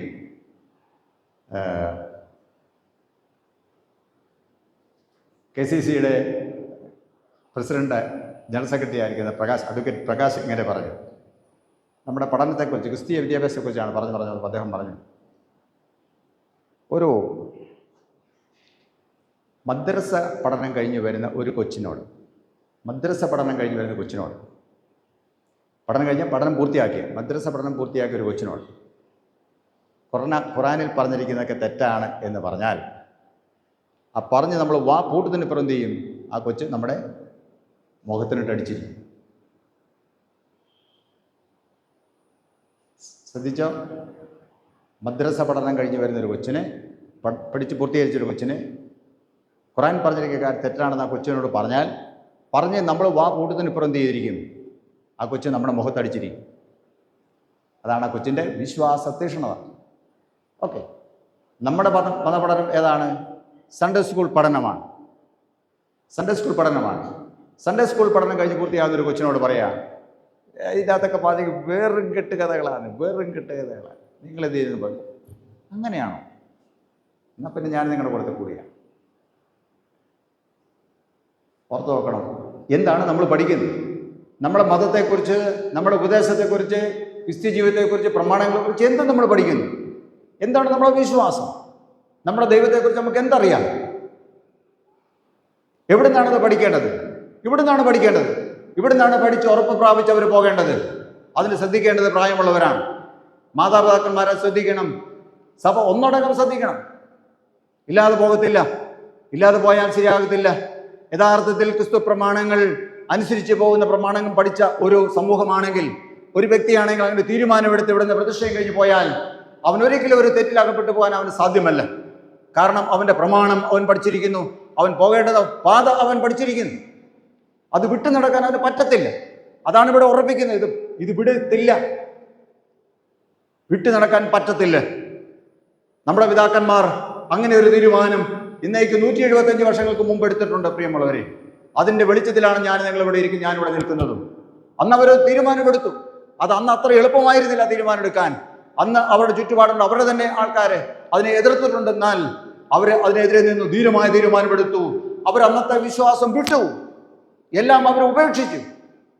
ക്രിസ്തു വിശ്വാസത്തെ വിശ്വാസം അവർ സ്വീകരിച്ചു. യേശുവിനെ അവർ സ്വീകരിച്ചു. അവിടെ അതുവരെ ഉണ്ടാകുന്ന എല്ലാ ദൈവങ്ങളെയും അവർ ഉപേക്ഷിച്ചു. ഈ ദൈവത്തെ അവർ സ്വീകരിച്ചു. ഉറച്ചു നിന്നു. പ്രതിസന്ധികൾ ധാരാളം അവർക്ക് നേരിട്ടിട്ടുണ്ട്. അതിനെല്ലാം അവർ വിശ്വാസത്തിൽ നേരിട്ട്. പ്രിയമുള്ളവർ, അതിൻ്റെ സന്തതി പരമ്പരകളാണ് ഞാൻ നിങ്ങളും. അവിടെ അത്രയും വിശ്വാസം നമുക്കില്ലെങ്കിലും, അവിടെ അത്രയും തീക്ഷ്ണം നമുക്കില്ലെങ്കിലും, സാഹചര്യങ്ങൾ നമുക്ക് വ്യത്യസ്തമാണെങ്കിലും, ഒന്നോർക്കണം, നമ്മുടെ പിതാക്കന്മാർ ഈ വിശ്വാസം സ്വീകരിച്ചു അതിൽ ഉറച്ചു നിന്നതുകൊണ്ടാണ് ഞാനും നിങ്ങളും ഇവിടെ എത്തിയത്. മറ്റു പല പ്രചരണങ്ങളും ആൾക്കാർ നടത്തുന്നുണ്ട്, അതിന് നമ്മൾ ചെവി കൊടുക്കരുത് എന്ന് ഞാൻ സമയത്ത് ഓർപ്പിക്കും. പല കാര്യങ്ങൾ ആൾക്കാർ പറയുന്നത് സമയമില്ലാത്തതുകൊണ്ട് ആ കാര്യങ്ങളെ കുറിച്ച് പറയുന്നത് ഈ സമയമല്ലല്ലോ. അതുകൊണ്ട് ഇത് മാത്രമാണ് നമുക്ക് ഈ വ്യത്യാസം ഉണ്ടാക്കിയത്. അത് നമ്മളൊരു വിശ്വാസത്തിന്റെ സ്വീകരണമായിരുന്നു. ഇവിടെയും കുട്ടികൾ വിശ്വാസത്തിൽ ഉറയ്ക്കാൻ പോവുകയാണ്, തീരുമാനമെടുത്ത് പോവുകയാണ്. അറിവില്ലെങ്കിൽ എങ്ങനെ അവർ ഉറയ്ക്കും? അറിയത്തില്ലാത്ത എങ്ങനെ അവർ വിശ്വസിക്കും? അതിനവർക്ക് അറിവ് പറഞ്ഞു കൊടുക്കേണ്ട ഉത്തരവാദിത്വം നമുക്കാണ്. നമ്മളെന്താണ് നമ്മുടെ കുഞ്ഞുങ്ങളെ പഠിപ്പിക്കുന്നത്? ഇനിയും നമ്മുടെ ഈ നാട്ടുപ്രദേശങ്ങൾ, ഈ പ്രദേശങ്ങളെല്ലാം ഭയങ്കരമായിട്ടുള്ള വികസനങ്ങൾ വരികയാണ്. ടൂറിസം മേഖലയാണ് ഇത് വികസനം. നമുക്ക് അനുകരിക്കാൻ കൊള്ളാത്ത ധാരാളം കാര്യങ്ങൾ ഒരുപക്ഷെ അതിനോട് ചേർന്ന് വന്നേക്കാം. അപ്പോൾ നമ്മുടെ തലമുറ ഏതിൽ പിടിച്ചു നിൽക്കും? ധാരാളം ബിസിനസ് സ്ഥാപനങ്ങൾ ഉണ്ടാക്കാൻ വേണ്ടിയുള്ള സംവിധാനങ്ങൾ നമുക്കുണ്ട്, നമ്മൾ ആലോചിക്കുന്നുണ്ട്. അവിടെ സത്യസന്ധമായുള്ള ബിസിനസ് നടത്താൻ പറ്റുമോ? അല്ലേ? മായങ്ങൾ മാത്രമുള്ള ലോകത്ത് മയമില്ലാത്ത എന്തെങ്കിലും നമുക്ക് ചെയ്യാൻ കൊടുക്കാൻ പറ്റുമോ? ചിന്തിക്കണം. അതാണ് വിശ്വാസത്തിന്റെ നടപ്പെന്ന് പറയുന്നത്. എന്തും വിറ്റ് കാശുണ്ടാക്കാനുള്ളതല്ല. വ്യാപാരം വളരെ ആവശ്യമാണ്. സത്യസന്ധമായ നേരായ വ്യാപാരങ്ങൾ വിശുദ്ധ വേദപുസ്തകത്തെ കുറിച്ച് വളരെ കൃത്യമായിട്ട് പറഞ്ഞിട്ടുണ്ട്. എങ്ങനെയാണ് ഒരു വ്യാപാരം നടത്തേണ്ടത്, എങ്ങനെയാണ് ഒരു ബിസിനസ് നടത്തേണ്ടത്, കൃത്യമായിട്ട് അത് പറഞ്ഞിട്ടുണ്ട്. അങ്ങനെയെങ്കിൽ നമ്മൾ ഈ വിശ്വാസം സ്വീകരിച്ച ഞാനും നിങ്ങളും ഈ തലമുറ അതിലെന്ത് പറഞ്ഞിരിക്കുന്നു, ഇതിലെന്ത് പറഞ്ഞിരിക്കുന്നു ശ്രദ്ധിക്കണം. അതിൽ അടിസ്ഥാനപ്പെട്ടായിരിക്കണം നമ്മുടെ ജീവിതം മുമ്പോട്ട് പോകേണ്ടത്. മലനാടിൻ്റെ സെൻട്രലായിരിക്കുന്ന ഈ മേച്ചാൽ സെൻട്രൽ അത് നന്മയുടെ ഒരു കേന്ദ്രമായി ഇരിക്കണം. വിശ്വാസത്തിന്റെ ഈറ്റില്ലമായി അതിരിക്കണം. വിശുദ്ധ വചനത്തിൽ അടിസ്ഥാനപ്പെട്ട ഒരു തലമുറയുടെ ഇടമായി ഇത് മാറും. അതിന് വേണമെങ്കിൽ നമ്മൾ വളരെ ഗൗരവമായിട്ട് എന്ത് ചെയ്യണം? നമ്മൾ ഈ വചനം നമ്മൾ വായിക്കും. കുഞ്ഞുങ്ങളെ ഓർത്തിരിക്കണം, ലോകത്തിലുള്ള എല്ലാ ഭരണഘടനകളും, പ്രധാനപ്പെട്ട എല്ലാ ഭരണഘടനകളും അതിൻ്റെ ആധാരം എന്ന് പറയുന്നു, അതിൻ്റെ അടിസ്ഥാന ഉപദേശം ഈ വേദപുസ്തകത്തിൻ്റെ മൂല്യങ്ങളാണ്. ഈ വേദപുസ്തകത്തിലെ മൂല്യങ്ങളാണ് അതിന് അടിസ്ഥാനമായിരിക്കുന്നത്. അത് നമ്മൾ മനസ്സിലാക്കണം. നമ്മൾ ഉദ്ദേശിക്കുന്ന പോലെ നിസ്സാര പുസ്തകമല്ല ഇത്. ഇത് ദൈവത്തിൻ്റെ വചനമാണ്. ഇത് നമ്മൾ വായിക്കുന്നുവെങ്കിൽ, പഠിക്കുന്നുവെങ്കിൽ, അതനുസരിച്ച് നമ്മുടെ ചിന്തകളെ നമ്മൾ രൂപീകരിക്കുന്നുവെങ്കിൽ നമ്മെ തോൽപ്പിക്കാൻ ആരും ഉണ്ടാകത്തില്ല. അത് നമ്മൾ മറന്നു പോകാൻ. കാരണം ഇതിലാണ് അതിൻ്റെ മൂല്യത്തിൻ്റെ ശക്തി ഇരിക്കുന്നത്, മറന്നു പോകാൻ. ഇതിനെ ഒരിക്കലും നിങ്ങൾ വില കുറഞ്ഞ് കാണാമല്ലോ. എല്ലാ ദിവസവും എന്ത് ചെയ്യുക? ഇത് നമ്മൾ വായിക്കും. എന്നത് പറഞ്ഞിരിക്കുന്ന കാര്യങ്ങൾ വായിച്ചിട്ടേക്ക്. അത് നിങ്ങളുടെ ജീവിതത്തിൽ എല്ലാ കാലത്തും അനുഗ്രഹമായിരിക്കും എന്നുള്ള കാര്യം യാതൊരു സംശയവും. വാക്യം ഒന്നുകൂടെ പറയാം. വിശുദ്ധ യോഹന്നാൻ എഴുതിയ സുവിശേഷം 14-ാം അധ്യായം 15-ാം വാക്യം. എല്ലാവരും ചേർന്നൊന്ന് പറഞ്ഞ് വാക്യം പറഞ്ഞേ. 1, 2, 3 പറഞ്ഞേ.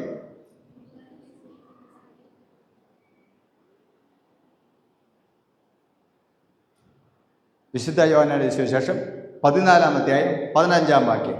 നിങ്ങൾ എന്നെ സ്നേഹിക്കുന്നുവെങ്കിൽ എൻ്റെ കൽപ്പനകളെ കാത്തുകൊള്ളും. പറഞ്ഞേ. ഇച്ചിരി ഉറക്കെ പറഞ്ഞേ.